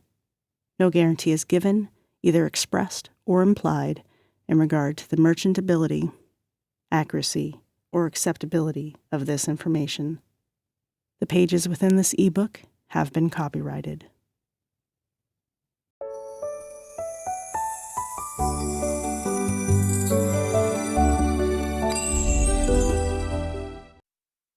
Chapter 1: The Science and Art of Influence. In this chapter, I am going to tell you why influence is considered both a science and an art. The truth is, it isn't easy to influence other people. It requires certain skills and abilities. The world of today is the showcase of the contributions of many influential people of different eras. They changed the world with their own brand of influence, in forms of spoken words, written materials, discoveries, inventions, and actions. To better comprehend this power to influence, you need to know why influencing people is a science and an art. The science of influence. The skill to influence people is tied with emotional intelligence, EQ. You can only influence others if you completely understand yourself and overcome your biases. Becoming emotionally prepared is vital in influencing other people. Two examples of these biases are the endowment effect and social proof. Endowment effect is the belief that you and your ideas are better than others. Social proof is a perception that popularity is a big factor to influence other people. Learning to handle these biases will empower you. You develop heightened level of situational awareness. You understand what is going on around you and why people act or react the way they do. You learn to respond and manage difficult situations. Once you mastered these skills, you are on your way to the road of success. The art of influence. To know how manipulators work, you need to know how a person becomes able to influence another. It is important to become likable if you want to influence people. The art of making others feel secured and safe when they are with you is important. So how do you achieve this? First, you must be someone they know. Second, they must like you. And third, they need to trust you. Earning their approval starts with basic steps. Make eye contact, smile, introduce yourself, have some small talk, make them feel comfortable, and connect with them. Be an active listener, too. This will help you gain their trust faster. Once you do, it is time to deliver and execute your move to influence them. You can do this by showing them that you have potential solutions to their dilemma or the ability to change the situations. Be confident and transparent if you want to maintain their trust. To exude an aura of confidence, you have to believe that you are able and capable, because once they see that you are weakening, you are doomed. The fundamental principles of influence. To learn more about how influence occurs, let's take a look at the basic principles. Authority. People respect and follow those who represent authority. They admire experts who walk their talk. They are most likely to believe those with business titles, wearing impeccable clothes and driving a cool car. The brand of personal success is the best way to easily influence other people. Authority is like a cloak that makes people submit or follow people who are in powerful positions. They exude strong sense of leadership, which motivates people to be with them. Reciprocation. It is based on the concept that when you give something free to someone, he feels indebted to you. In personal aspect, when you assist people during difficult times, the great favor you have done will not be forgotten. Somehow, they will always do something for you just to return the favor. In business, when you give free samples of your products, people will likely favor your stuff, especially if they prove to be useful and helpful. Unexpected samples, favors, compliments, or any positive action make people react affirmatively. This is one of the drawing secrets of successful marketers. Liking. What makes people agree and say yes? First, they know you, and second, they like you. Once these two things are established, you can start treading your way to their emotions and influence them through words and actions. People also favor those who praise them or are more physically appealing. People who like you cannot say no. The sense of familiarity and belongingness are important factors to influence people. Social proof. This involves influencing people through the concept of showing them proofs that what you are offering is patronized by others. Most people use what their friends, neighbors, or colleagues are using. When people are still undecided on the course of action they want, the tendency is to look around and find those who have done the right choices. Social proof has become a vital guide before people make important decisions when they are confused. Commitment and consistency. Most people like consistency and follow existing values, attitudes, and actions. When you show them pre-patterned course of action, it usually leads to commitment. When you make them agree in written or verbal form, they become more liable of their next action. Most likely, they will follow through their commitment. When you make them say yes in the presence of other people, they will be more determined to complete the whole process. Older people also are more committed. They value consistency, so they are easier to influence. However, it is also a challenge to make them believe in you, so better arm yourself with more confidence. One important tip is to praise them for making good choices in the past, then connect why it is worth to make a new choice. Scarcity. In economics, everything is influenced by supply and demand. Basically, products with lesser supply become more valuable. Unique, rare, or new product make people more determined to get it no matter the price is. Take the case of people who lined up early or even camped outside stores overnight just to get the latest gadget during its initial launching in the market.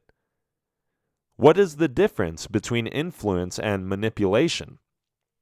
Note that influence does not always equate to manipulation.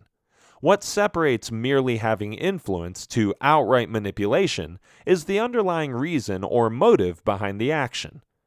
Influencers are charismatic, authoritative, respected, and energetic people who aim for a better condition of their audience.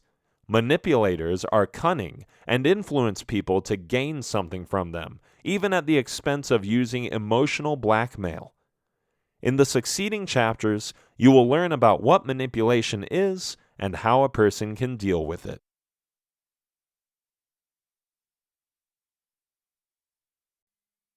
Chapter 2. Understanding Manipulation. In this chapter, I am going to tell you why great leaders and successful people seem to be getting their goals in exact way they want them to be.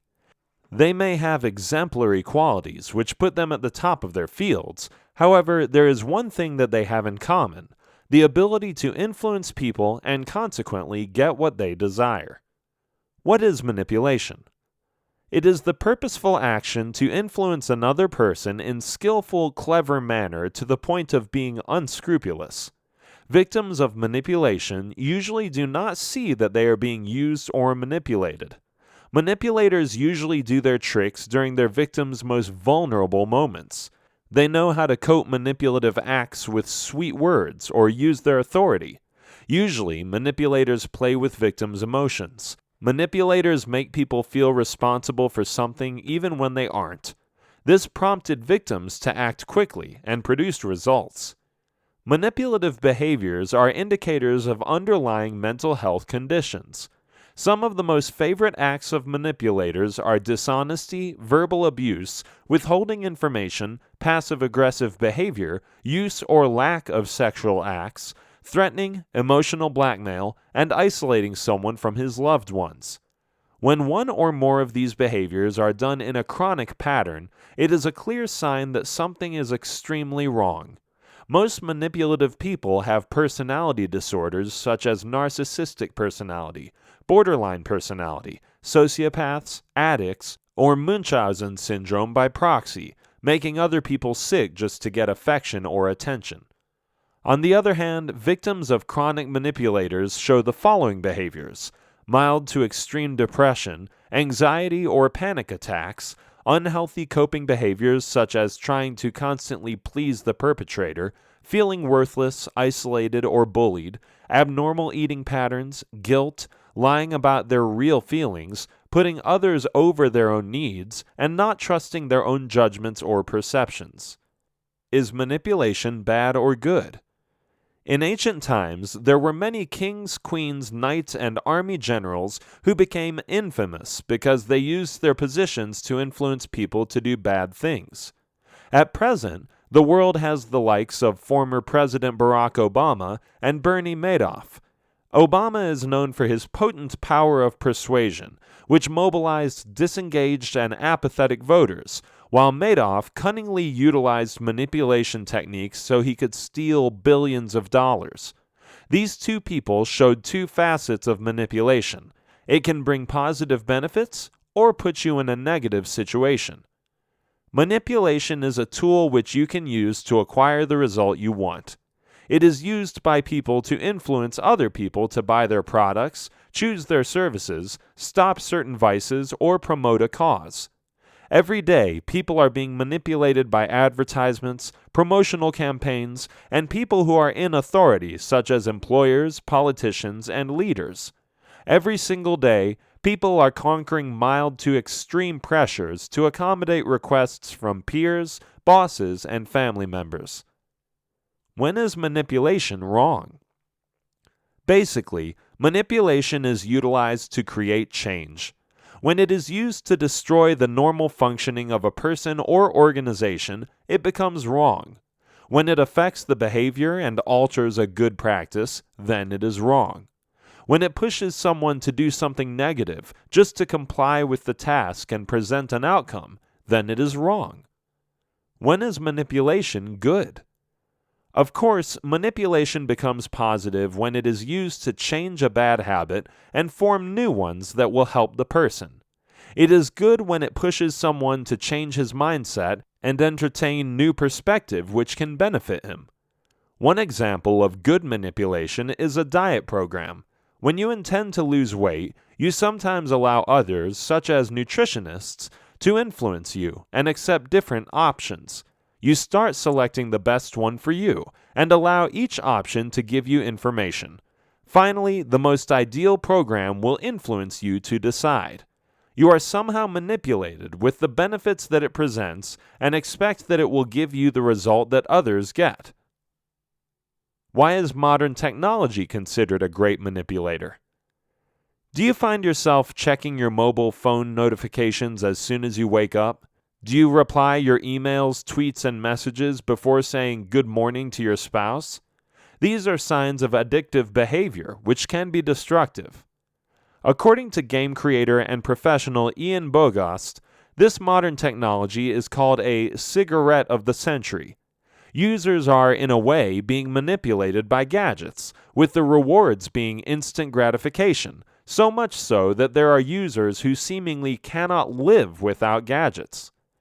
However, it can be argued that manufacturers of these products and service providers or apps owners like Mark Zuckerberg create something to improve the lives of people. Almost everything that is invented, created, and manufactured is done to facilitate living or satisfy the needs of others. These people fulfilled their moral obligation to improve the existing conditions of users. Users, therefore, should become morally responsible to avoid possible extreme behavior which comes from being addicted to technology.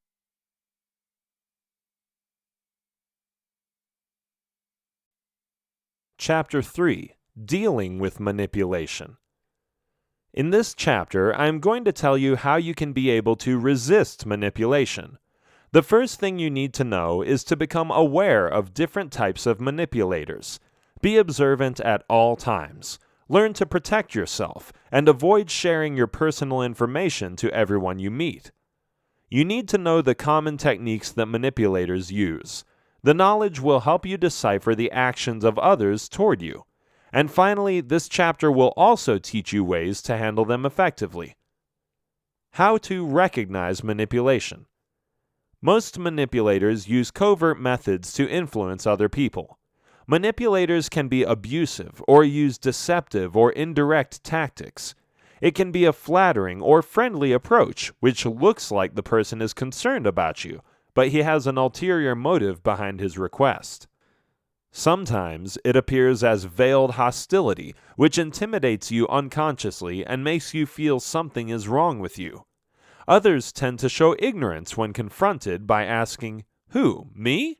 implicating someone by saying, "X says this about you," or making you feel guilty. "After all that I have done for you?" Many people grew up being manipulated, but of course they don't know that. Manipulation acts may appear as natural and familiar requests because of their consistency and regularity in your life. Sometimes manipulators use sweet, caring, ingratiating, and pleasant words to achieve what they want from you.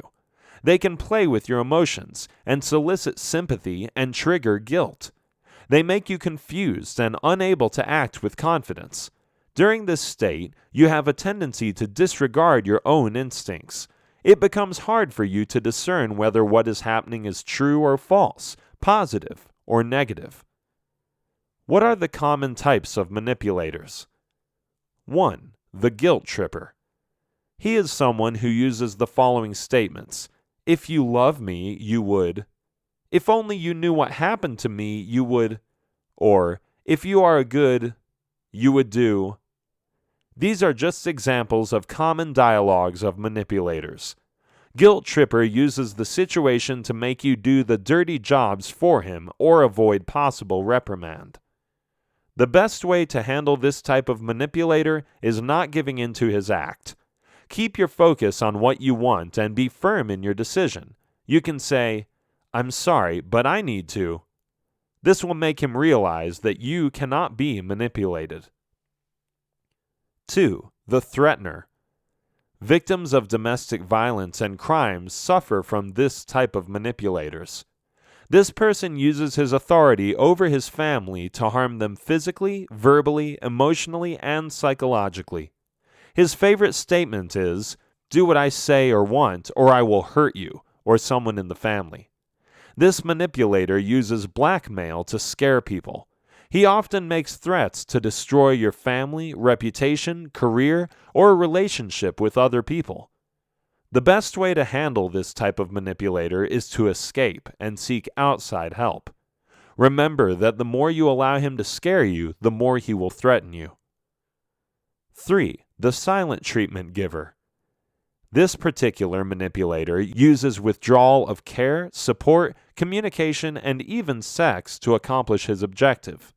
He controls his partner or others' behaviors by seeding fear in their heart.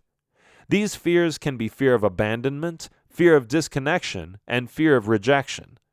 The best way to handle this type of manipulator is to respond in a relaxed manner. "If you won't talk to me, then fine. Talk to me when you are ready." This shows that you are not afraid of his emotional withdrawal. 4. The competitor. He likes competition, but beware, because he wants to emerge as winner or make him your priority. He loves to play games to make you choose or do the things he hates. Remember, in competition there is always a loser, and he wants it to be you. The best way to handle this type of manipulator is to set a goal that encourages negotiation and cooperation. Remember that when you comply, manipulation continues, so change the game yourself. Counteract his games and make a compromise that will both benefit you. 5. The extreme critic. This type of manipulator uses criticisms to control the other person. His plan is to destroy your confidence and weaken your defenses. He wants you to feel inferior and follow his commands to avoid more criticisms. The best way to handle this type of manipulator is to ask for more. Why? Because when you ask, you are showing him that you are not affected and want to know more details so you can better yourself. However, if you are in defense mode, he will be more eager to prove that he is right and you are wrong. 6. Self-esteem attacker. He is fond of making unfair judgments on what you are doing, putting you down or giving you labels. He wants to erode your self-esteem. He expects you to please him by not doing what he doesn't like. In order to avoid being belittled, you try to please him whenever he wants. This gives him power over you, and he will not stop unless you show him that you do not want to become a victim anymore. The best way to handle this type of manipulator is not to take his comments personally. Show him that you will never allow anyone to disrespect. You can do it by telling him in a firm, strong voice that you are not what he says. Do not be bullied, because he will try to attack you more once you show your resistance. However, this is the only way to stop him or walk away permanently. Other acts of manipulation and how to counteract them. A manipulator tells you something, then denies it later. This person wants to intimidate you and react negatively. It is a form of crazy-making tactic with the objective of making you feel bad. He is skillful in lying and denying. You can counteract his action by taking notes or recording your conversation without his knowledge. Manipulator will try to make you feel obligated. Let him know that you are being forgetful these past days. Do not allow him to make you feel bad. A manipulator creates illusion that he is there to help you. This person will agree or offer to help you, but later will complain how difficult the task is. Sometimes he shows it by displaying annoying body movements such as bored facial expression, eyes rolling, heavy sighing, or slouching. When you confront him, he will be using his other crazy-making tactics again, like playing victim of the situation. The best way to handle this person is ask him what he truly feels about the task. Doing this will make him realize that will not allow his tactics to affect your project. Make a choice to let him stay or keep him out of the task or your life. A manipulator likes to downsize your problem or steal your moment. He wants the spotlight for himself and tries to steal it every time you share something. The familiar scenario is, you are telling a bad experience, but before you are finished, this person will begin telling a similar story. He doesn't care about your problem, or he will begin downsizing your problem by saying, "That's nothing compared to what I have been through," then proceed with his own tale. What to do? Just walk away. There's no use blaming him for his negative action. He will surely accuse you of something that will make you feel bad. He is not worthy of your precious time. A manipulator plays victim. He uses emotional manipulation to achieve what he desires. He will plant guilt into your heart to push you to fight his battle. He thinks you owe it to him, and he wouldn't even say thank you. He can assume victim's stance to make you act on their behalf. When this happens, decide if he deserves the favor that he wants you to do for him. Be careful, or you may be doing something that is not aligned to your principle or can harm you. A manipulator turns your own criticisms against you. When you begin pointing his shortcoming, he will make this an opportunity to turn the table against you. He starts blaming you with negative things that are happening in his life. He will whine and make you feel responsible for what is going on. The best thing to do is not to say anything. Stop yourself from trying to make him feel better. Do not be angry. Do not apologize. Do not let his manipulation tactics affect your emotions. Do not succumb to his acting. A manipulator makes you feel that he trusts you. He will share big secrets or dramatic story of his life to let you inside his world. He will draw you into emotional and deep conversation. You end up feeling his pains or helping him out of this negative experience. You begin feeling responsible and want to be someone who can help him. He has manipulated you by feeding his emotional need.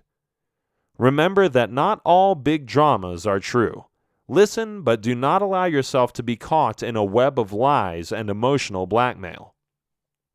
A manipulator asks bigger favor to get what he really wants. This person knows that if he asks for bigger favor, for example, borrowing $50 even though he just needs half of it. The simple psychology is, when he asks for $25, he knows that he may or may not get it, So by asking double, he can persist by saying a half of the amount will do. You can say no and do not be guilty for saying it. A manipulator wears an aura of emotional manipulation. He is expert of spreading his emotions which affect people around him. When he is in a bad mood, he wants people to make him feel better, and people comply to restore the positive aura of the environment. Victims often do the dirty jobs for him to stop him from creating more unpleasant sensations in the room. Tolerating this person constantly will make you forget your own needs and tasks. Better break out from being affected. A manipulator uses aggression to achieve his goal. He will try to bully you with words or actions. He sends murderous look or show unlikely gestures to make you feel afraid of him. Do not show any emotions. Do not allow him to antagonize you, even from afar. Do not reflect his emotions. Do not show that he is scaring you. Remain calm and control yourself. When he sees that you are not scared, he will find other victims. A manipulator agrees superficially to your suggestions. He will show support of you, but mind you, he will not go out of his way to follow through. He will not also give his own ideas. Do not allow him to disrupt your normal pattern of life or work. Avoid this type of person. A manipulator has a million excuses. He has always reasons for his complacency, mistakes, or weaknesses. He is too lazy to act his talk. Do not accept excuses. Make him commit, or better, show him that you mean serious business. A manipulator says what you expect to hear. He knows you fully well and will tell something that you want, but do not expect him to stick to it. Most likely, he will find excuses not to do or act on what he says. Do not believe him. Be honest and say him not to say anything. A manipulator shows helplessness. He wants you to do things for him, plans everything, or organizes schedules. Do not give in to his manipulation. Be responsible for your own life. Say no and be firm. What are the additional techniques that manipulators used? Aside from the above-mentioned methods, here are other ways that they use: comparing, bribery, complaining, assumptions, apologies, evasiveness, flattery, forgiveness, gifts, and foot-in-the-door reversals. What can you do to stop manipulators? Ask questions. When you feel that someone is attempting to manipulate you, ask probing questions to catch him off guard. This technique will give you time to analyze the situation. Do not make immediate decision. Some of the questions you may ask include: how will this benefit me? Do you think it is reasonable? Are you telling me or asking me to do it? Do I have a say on this matter? Do you think it is fair enough for both of us? Confront the person. If it happens in a group, talk to the person in authority, especially if the pressure is too much for you. If the leader is the one manipulating you, confront him and tell him that what he is asking is against your will. Better be honest. It is best to confront someone in a private place. Tell him that you do not want to be controlled, but assure him that you still want you to be friends. Usually he will sever the ties. Let him go. He will not improve your life. Refuse. If you think that you cannot do what he is asking, then decline. Be firm when saying no, because if he sees you weakening, he will try to persuade you again. By refusing his request, he may remove you from the list of people he will intimidate. Do not be pressured with continued attempts. Most likely, the person will continue to ask you for a while. He will try to make you react negatively just to get even. Do not let him pressure you. Keep a distance or walk away from him. Do not be swayed with flattery. When someone gives you lavish flattery, especially if you think you haven't done enough, beware. Just say thank you, but do not be fooled. Take a break. If you feel overwhelmed, go on a vacation or stay away from the person. Remember, you are in control of your life. You are not obligated to please other people. Break the relationship if it stresses you. Avoid contact if you can. Do not give an immediate answer. Manipulators expect immediate reply. Do not give any person the power to control you. Instead of giving answer, say, "I'll think about it." This will give you leverage and advantage of time. You can study the pros and cons of the situation or offer. Avoid self-blame or personalization. Do not take everything personally. A manipulator will always focus on your weaknesses and magnify them. When it happens, do not satisfy him by showing that you are affected. Avoid feeling inadequate. Remember that you are not the problem. He is the problem. Do not allow him to control your emotions. Evaluate your relationship with the person by answering these questions honestly. The answers will show you if you or he is the real problem in the relationship. Is he treating me with genuine respect? Am I happy in this relationship? Is it a give and take relationship? Are his demands and expectations of me reasonable? By now, you should have an idea on whether someone in your life is manipulating you. In the next chapter, you will know what you can do to break free.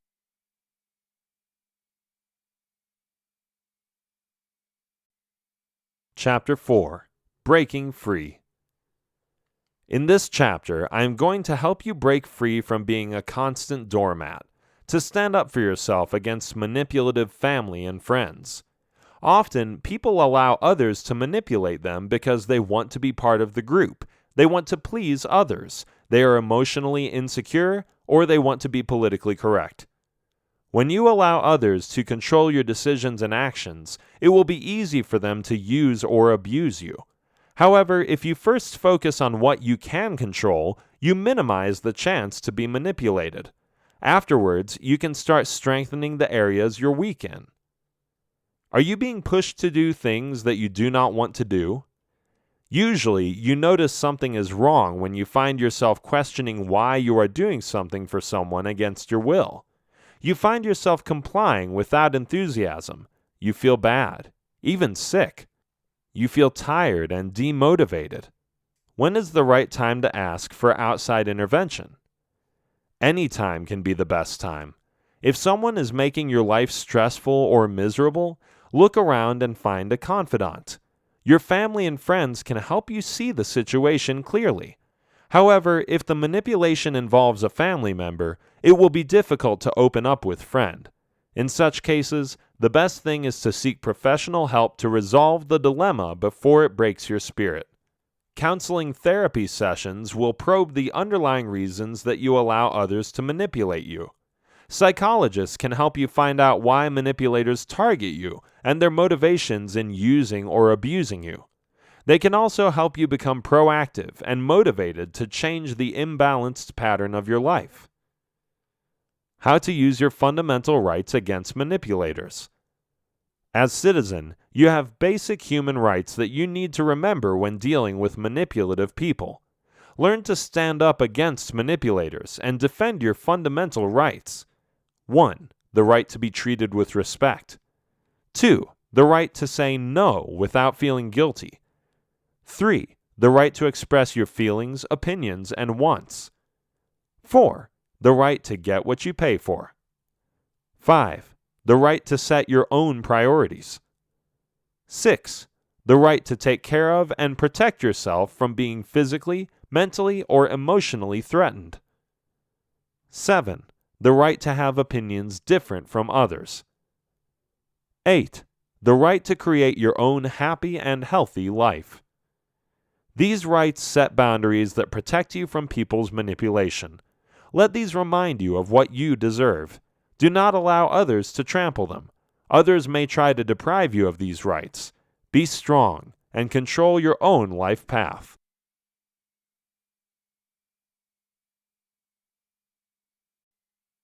Chapter 5. How to use manipulation positively. In this chapter, I am going to teach you how you can use manipulation to your advantage. It doesn't require a psychology degree or mind-reading skills to manipulate other people. The key is to be able to influence the thoughts and emotions in a subtle way that people won't realize that they are being manipulated. Besides, it's a win-win situation. You gain what you want, and they benefit from what you do. Successful people use manipulation many times in their lives for their own interests. These people are not bad or evil, so do not be afraid to learn and master manipulation techniques to gain emotional and financial benefits. What are the types of manipulation techniques that you can use? Fear and relief technique.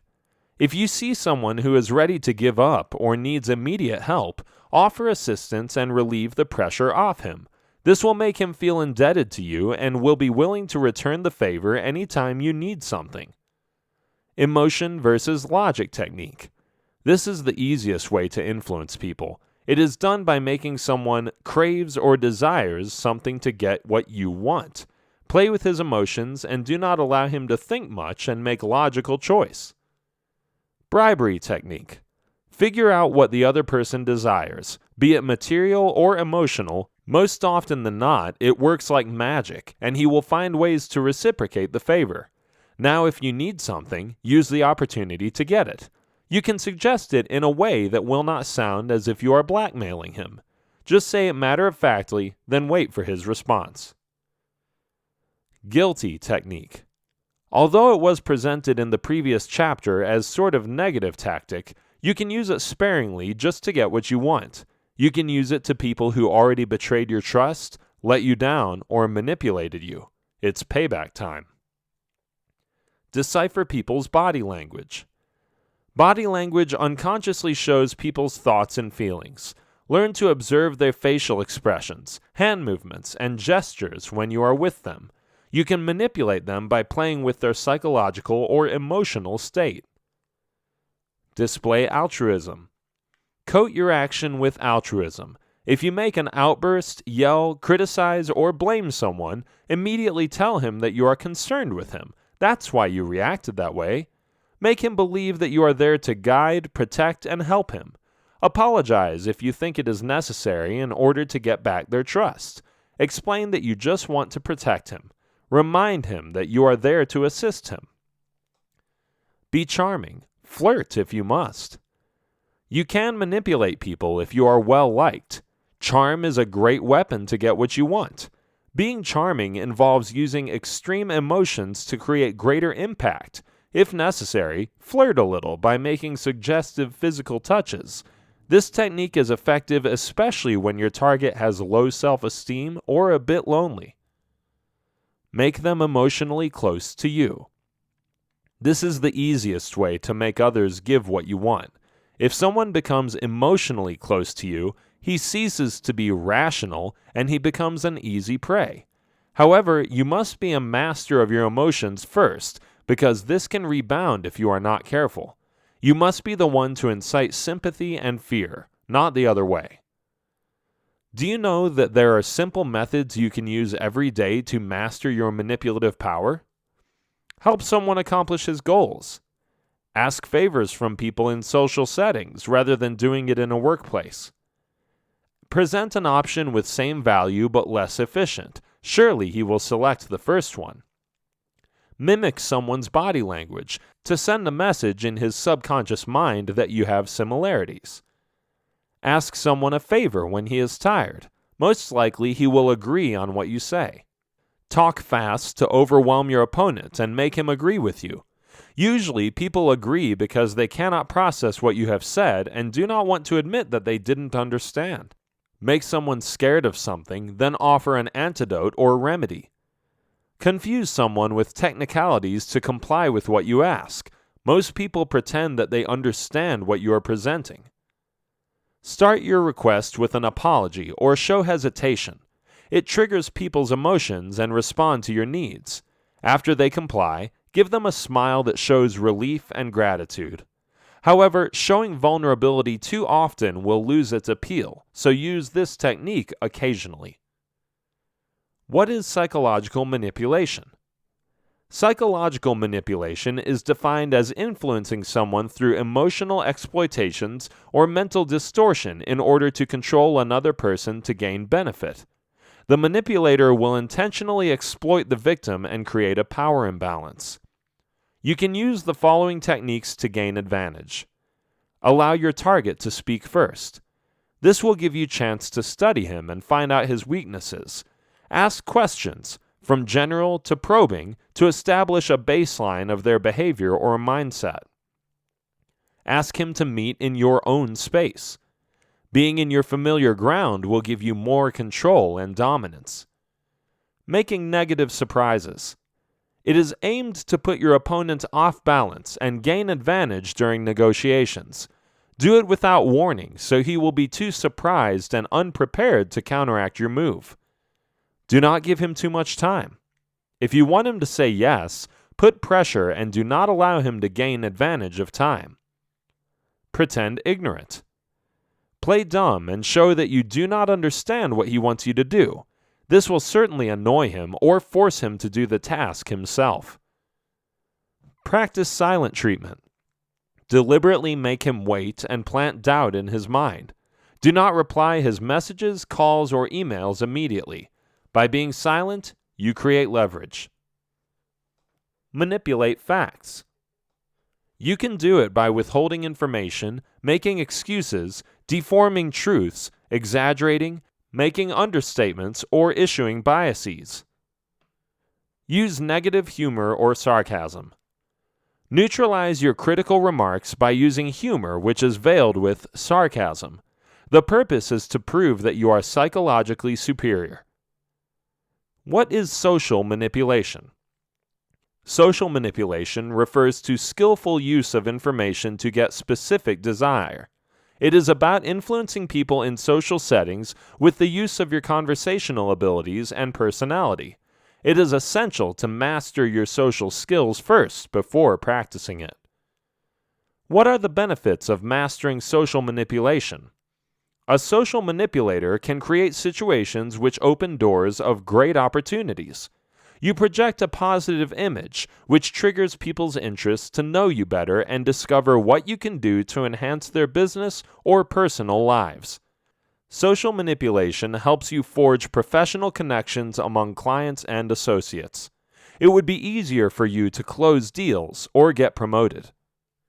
Besides, becoming a social manipulator is not negative. It is you, an enhanced image of yourself.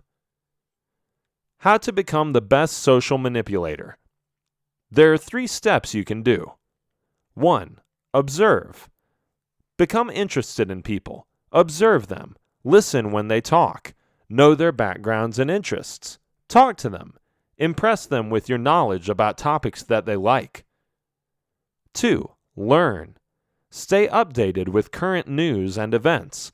Read journals, newspapers, and magazines to know the latest about everything. It will help you impress other people. Express your opinion well, and people will likely respect you more.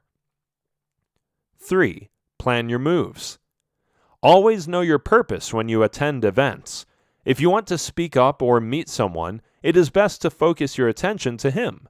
Converse with others, of course, but do not let your target be out of your sight.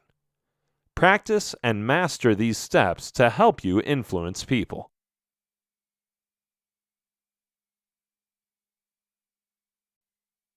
Chapter 6. Charisma. In this chapter, I am going to talk about charisma and how it can be used to influence people. I am also going to tell you about the dark side of charisma. Charisma, also known as X factor, charm, sex appeal, or personal magnetism, is the mysterious and compelling power that can influence people. It is called referent power, or the ability to influence others because they trust, respect, and like the person. Charismatic people have attractive personalities and characters. They are likable, witty, highly spirited, and confident. They have warm personality, which inspire and make others feel good. They usually captivate others with their winning attitude and positive outlook in life. These people are usually the team leaders, the bosses, or the managers. Charisma gives them irresistible power to influence people. Others see them as strong, dynamic leaders. But there is a dark side to charisma. The 2 kinds of charismatic leaders. According to social scientists Jane Howell and Robert House, there are two kinds of charismatic leaders, the GG, greater good, and the GM, greater me. The GG serves people or the community, while GM advances his interests. GG uses his influence to create good things. GM manipulates people to create what he wants. How to spot the difference? Both can talk the same thing about catering on the needs of the group. It is sometimes difficult to tell which is which. However, there are ways to identify the manipulative type of leader. Stop listening to what he is saying and observe the group's dynamics. GG, greater good leaders, involve their members in realizing their visions. They are motivated to support the ideas and principles of their leader. A GM, greater me leader, talks about his exploits and how he handled them. A GG leader talks about opportunities, challenges, and how everyone can reach their highest potential. A GM leader talks about competition and verbally attacks the opposition. Both charismatic leaders show confidence. However, GM surrounds himself with people who show adoration to inflate his ego and do not disagree. GG is comfortable mingling with smart people who offer different perspectives. How charisma can be dangerous. Charisma brings addiction. Charismatic people rely on other people for their popularity ranking in the society. On the other hand, people who follow them are addicted to their blatant charisma and continue supporting them. Both parties encourage each other to prolong the intense level of connection. Charisma disguises psychopaths. Psychopaths hide their antisocial personality behind charm. These people can be very charming to hide their manipulative tendency, egocentricity, deceitful attitude, and selfishness. Charisma affects clear judgment. Charismatic people influence people with their charm. It can affect rational thinking of people who is blinded by their charm. Using charisma to gain something from other people is a form of emotional manipulation. Charisma fosters narcissism. It can be used to turn people into their similar version. Manipulators share their principles and core values to facilitate connection with others. Others easily accept people who are aligned with their own ideologies. Manipulators use charisma to control believers who hold on the belief that charismatic people have special abilities or strengths to help them, even though in reality it is just an imaginary force that manipulators use to dazzle others. What are the other negative effects of charisma? Exploitation, unrealistic expectation, over-cooperation, exemption, the belief that I am better than others, overdependence, arrogance, abuse. What are the elements of charisma? 1. Presence. It is the power to focus the energy and attention to others who want to be appreciated or recognized. A quality time is important, and being able to make others feel good after spending their time with you. People may not want to talk about it, but letting them know that you appreciate what they have done will bring warmth in their hearts, and their minds will think of more creative ways to please you. Another way to make people feel your presence is to master the art of body movements. One way to show them that you got the power is occupying more space, then act with controlled purpose. Sit on the table while having small talk. Drape your arms over the back of the seat or sit sideways with one leg over the other. 2. Regal bearing. Act as if you are the most important person in the room. Stand, sit, and walk like a winner. People will treat you how you treat yourself. Be poised and exude confidence. Power dressing is also essential. Your physical body image is important if you want to project power. Keep your chin up and shoulders back. Walk tall and send out subtle body language that will charm people into your inner circle. 3. Manners. Show your best behavior when conversing or mingling with other people. Walk around the room with inflated chest and see how people make way for you. Smile and convey warmth while interacting with people. Make sure that you are keeping them interested to know you better by dropping some witty opinions on the topics they are discussing. Make eye contacts with them and touch them in their arms if you are emphasizing an important idea. Become a good conversationalist. Speaking in slow manner shows inner calmness and confidence on. It also shows thoughtfulness and intelligence, so remember to speak slowly to impress. 4. Finesse. People with charismatic power are naturally composed and proper. It is important to exude elegance and calm demeanor. Do not become too excited over some issues that are being discussed. Move with grace and poise around. Express your opinion with conviction and explain your perceptions. Listen attentively and know when to nod or smile during the conversation.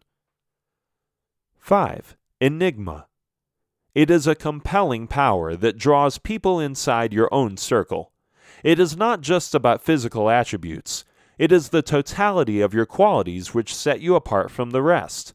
It gives you a mysterious, indescribable aura of attractiveness. There are ways to keep being an enigma. Don't reveal your intentions or plans. Be unpredictable. Be intentionally vague and impress by saying less. These will bring anticipation, and people will be watching your next course of action. Keep igniting their imagination, and your charismatic power will be stronger. 6. Diplomacy.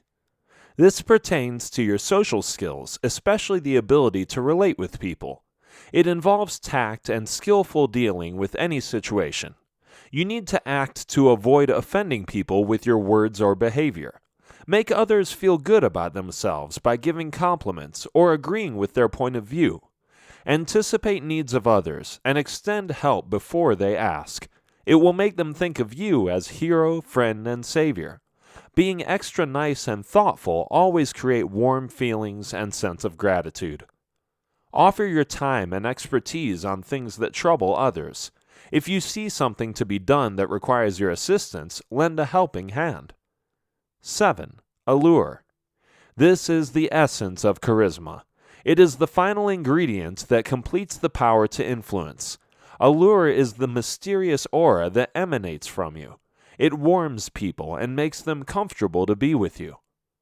How to use body language to manipulate people. One of the things mentioned above is the use of body language to enhance charisma. Body language sends powerful signal to people around you. It can be used to express emotions that you cannot say. It can affect the perception and reasoning. Take note of the following gestures.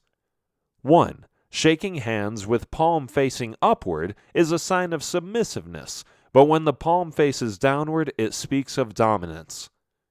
2. Open palms denote trust. 3. The first person that your eyes seek when laughing with the group is the one you trust most. What are ways to enhance your charisma? Smile. Show genuine smile when somebody is telling you great things. Be appreciative of what they are sharing and be sincerely happy for them. Learn the proper way of handshaking. Your grip shows your strength and sincerity. A steady, strong grip gives an impression that you are genuinely happy to meet them. Give impression that they are the interesting and fascinating. Make them feel that you love being with them and you have them under your spell. When the time comes that you need their support, they will not hesitate to follow you. Be true to yourself. Develop your talents and core gifts. Enhance your personality and character. Boost your abilities by studying the habits of charismatic people. Be confident of your own abilities and practice your charisma to people around you. Be a good listener. Charismatic people are good listeners.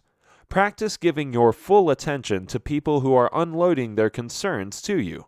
As much as possible, do not ask questions unless they ask for your opinions. Make eye contact during the conversation. Give them your full attention. Avoid distractions like constantly checking your phone or your watch. Be a good speaker. Express their message clearly and effectively. Practice speaking with confidence. People are instantly drawn to eloquent speakers. Read a lot and know about various topics to improve your knowledge. The more you know, the more you can contribute during conversations. Be generous with compliments. Make people love you by giving sincere compliments and giving credits to those who do their tasks well. By showing appreciation and praises, you are boosting their confidence and make them grateful to your kind gestures. Be kind to others. Kindness is one factor that makes charismatic people more attractive. Lend a helping hand, a willing ear, an open pocket for those in need, and a generous heart that gives without expecting something in return. Be visible. Mingle with people. Do not hide in your comfort zone. Join clubs or organizations with objectives that are aligned to your personal interests. Grab opportunities to show off your talents and skills. Speak up for great causes. Let your voice be counted. Volunteer your time and effort. Make a difference. Become an everyday hero in your own community. Be seen, and let the world acknowledge your presence.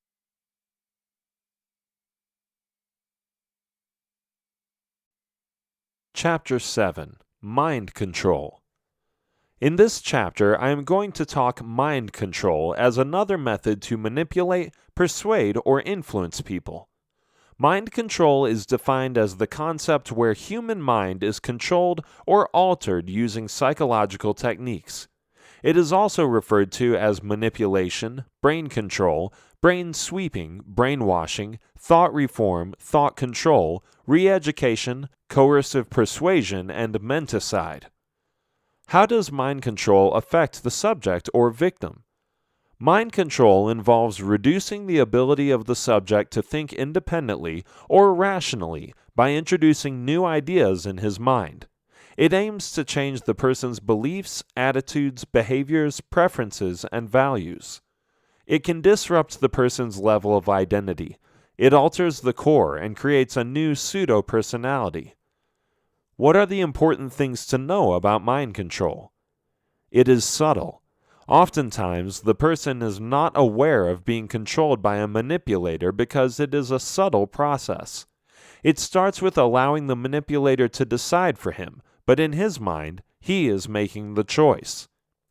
It is not abrupt. Changes don't happen all of a sudden. The changes that occur depend on the technique used by the manipulator, duration of exposure, and social or personal factors. It is done by using force. Pressure is done through psychological, social, emotional force. It doesn't necessarily use physical force. It is used by someone close to the person. Usually, the person who manipulates the victim is a family, friend, or colleague. Believing that the other person is doing him a favor or has his best interests, the person becomes a willing participant. This makes mind control dangerous to everyone.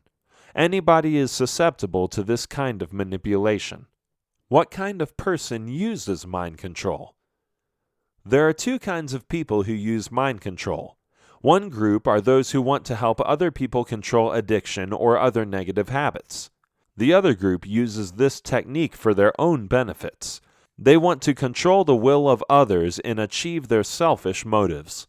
Some of these people are the narcissists, sociopaths, and psychopaths. They are the types of people who do not have a conscience. What are the factors that determine the effectiveness of mind control? Method or technique used, number of techniques used to control the person, length of exposure, frequency of exposure, proximity or relationship with the manipulator, allowed exposure to outside world, presence of sexual abuse, support or lack of it from family and friends. What are the most popular modern techniques for mind control? 1. Education. It is considered the most dangerous because it alters the perceptions of young, impressionable children. 2. Religion, politics, sports. The concept of divide and conquer is present in these areas. Religion is the usual backdrop of wars. Politics is used by leftists to control the course of action of opposition. Sport is considered a key distraction which takes away people's attention to vital issues. 3. Military. Military used mind control techniques for many years. Those who want to become a member of military are subjected to indoctrination of hierarchy, absolute obedience, and control. 4. Television and computers' flicker rate. Flicker rate alters the person's alpha brainwaves. It produces a kind of hypnosis which induces ADHD. Television is programmed via remote control, lulls a person to sleep or wake up state. Computer uses less flicker rate, but social network apps and video games can bring the altered state due to overload of information. 5. Advertising and propaganda. Media, print, television, movies, and cable news are used to influence people. Advertising is widely used to create and supply a need. Propaganda is spread through these technologies too. 6. Drugs. They are used to control people and make them submissive to authority. Military use of nerve drugs resulted to numerous cases of suicides. Drugs are used to patients with disorders to pacify them and allow medical intervention. One thing is real: it leads to addiction to numb pains or discomfort. 7. Food, air, water. Most foods use additives and toxic chemicals which poison the body. They can also alter the brain chemistry, which leads to feelings of apathy or docility. MSG and aspartame, artificial sweetener, can excite brain cells till they die. Water has fluoride, which is responsible for low intelligence quotient. What are the ways to stop manipulator from using mind control over you? It is important to be vigilant and observant of people around you. There are strategies you can practice to stop or avoid being a victim. 1. Beware of people whose actions are not congruent to what they speak. 2. Observe the context of the message. Look for hidden agenda. 3. Be wary of people who push you to make a decision or choice. You have the right to say no or defer the decision. 4. Take note of group and situational pressures in your surroundings. 5. Do not be afraid to disobey social custom if you believe it is necessary. 6. Know when you are vulnerable.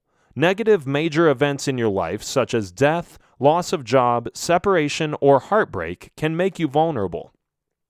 7. Do not allow yourself to do something unusual or against your principle just to please other people. 8. Get more information from other sources if you think they will help you more, instead of relying to what is being fed to your mind by manipulators. 9. Beware of people who excessively emphasize the mutual interest or similar mindset between you. 10.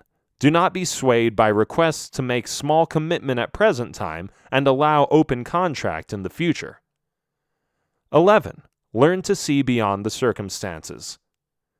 12. Express your argument or disagreement with firm conviction. 13. Observe who is in control in any social situation, then find out why. 14.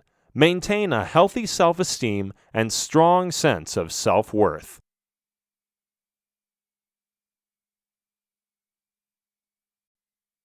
Chapter 8. Hypnosis. In this chapter, I am going to introduce hypnosis and how it is utilized to manipulate people. What is hypnosis? Hypnosis is known as the induction of trance-like consciousness, suppressing the ability of the person to make his own action. The subject of hypnosis becomes highly responsive to suggestions and commands. How does hypnosis work? Under this mental state, the subconscious mind overwhelms the conscious mind. The non-analytical right side becomes strong and the analytical left side becomes weak. When the person is under hypnosis, deep-seated beliefs, fears, and instincts can be reprogrammed by controlling the subconscious mind. What is covert hypnosis? It is also known as conversation hypnosis, conversational coercion, or sleight-of-mouth hypnosis. It is the easiest method to control people's mind without suspicion. It allows the manipulator to hijack the victim's mind and control him. What are the benefits of covert hypnosis? 1. You can sell your products to many people. 2. You can attract individuals who can help you in your career or personal life. 3. You can command people to do, produce, or complete tasks for you. 4. You can draw the attention of people in the room and control them. What are the most common covert hypnosis techniques? 1. Hypnotic gaze induction. It requires maintaining eye contact with your target to get undivided attention, increases responsiveness, communicate goodwill, and induce hypnosis. When you signs such as teary eyes, excessive blinking, fidgeting, yawning, quick and nervous glances, shifting of body, and change of voice inflection, these are indications that they are having internal pressures and will respond to your wishes. 2. Embedded commands. This is a language pattern where you implant suggestions, wishes, or ideas into their minds. It is a sequence of words in command sentence form. Your target will unconsciously accept, then eventually believe that it is their own. 3. Deception technique. It uses word suggestions to make the other person believe you, even if it's just a false information. Most clairvoyants, psychics, mediums, and hypnotists create illusions through this method to gain trust or rapport. 4. Misdirection. Manipulators use this technique by diverting the attention of the person by making suggestion which is worded in different context. 5. Submodalities. This involves observing how people react on information with the use of words. Once you know the word pattern that triggers positive or negative response, you can use them anytime to activate the answer you need.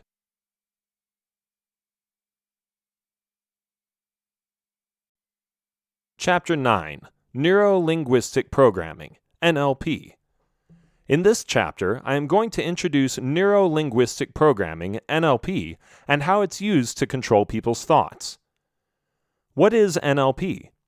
Neuro-linguistic programming, NLP, is created by John Grinder and Richard Bandler in United States way back 1970s. It deals with three components involved in humans' interface: neurology, language, and programming. Neurological regulates the functions of the body, language is used to express thoughts and feelings, and programming determines the kind of world you create. What are the mind control techniques of NLP? Paying close attention to the person. Look out for cues such as pupil dilation, body language, breathing pattern, and more. The sudden changes are indications that the person is processing the information you give. Using hot words. Hot words connect to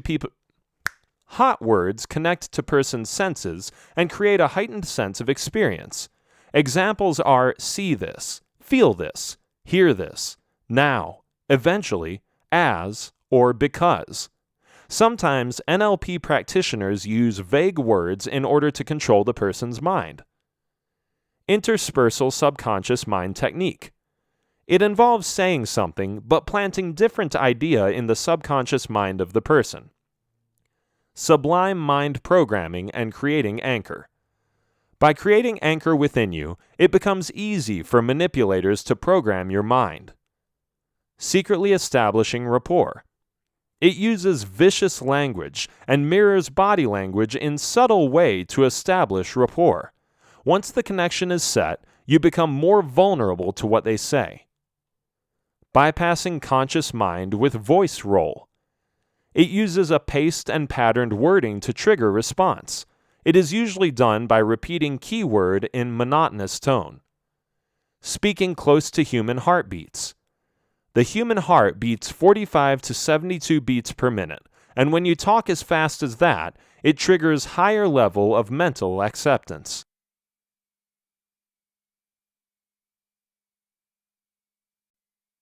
Chapter 10. Other Persuasion Techniques. In this chapter, I am going to give other persuasion techniques that manipulators use to control their victims. What is the basis of persuasion? Basically, the purpose of persuasion is to gain access to the right side of your brain without your knowledge. This side is the imaginative and creative area of the brain. What are the other forms of persuasion techniques? Subliminal programming, vibrato, constant repetition, matching names. What is subliminal programming? Subliminal programming uses visual or audio suggestions which are easily seen or detected.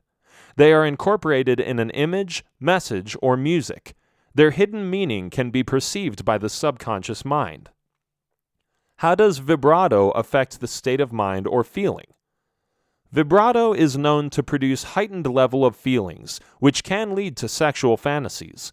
It can alter the state of mental consciousness due to its cycle per second range of voice. What is constant repetition technique? It is done by giving a direct message, then constantly reminding him to remember it. You can use symbols to manipulate this command. This technique stimulates psychological familiarity to lower their apprehension or distrust and eventually accept your message. What is matching names technique?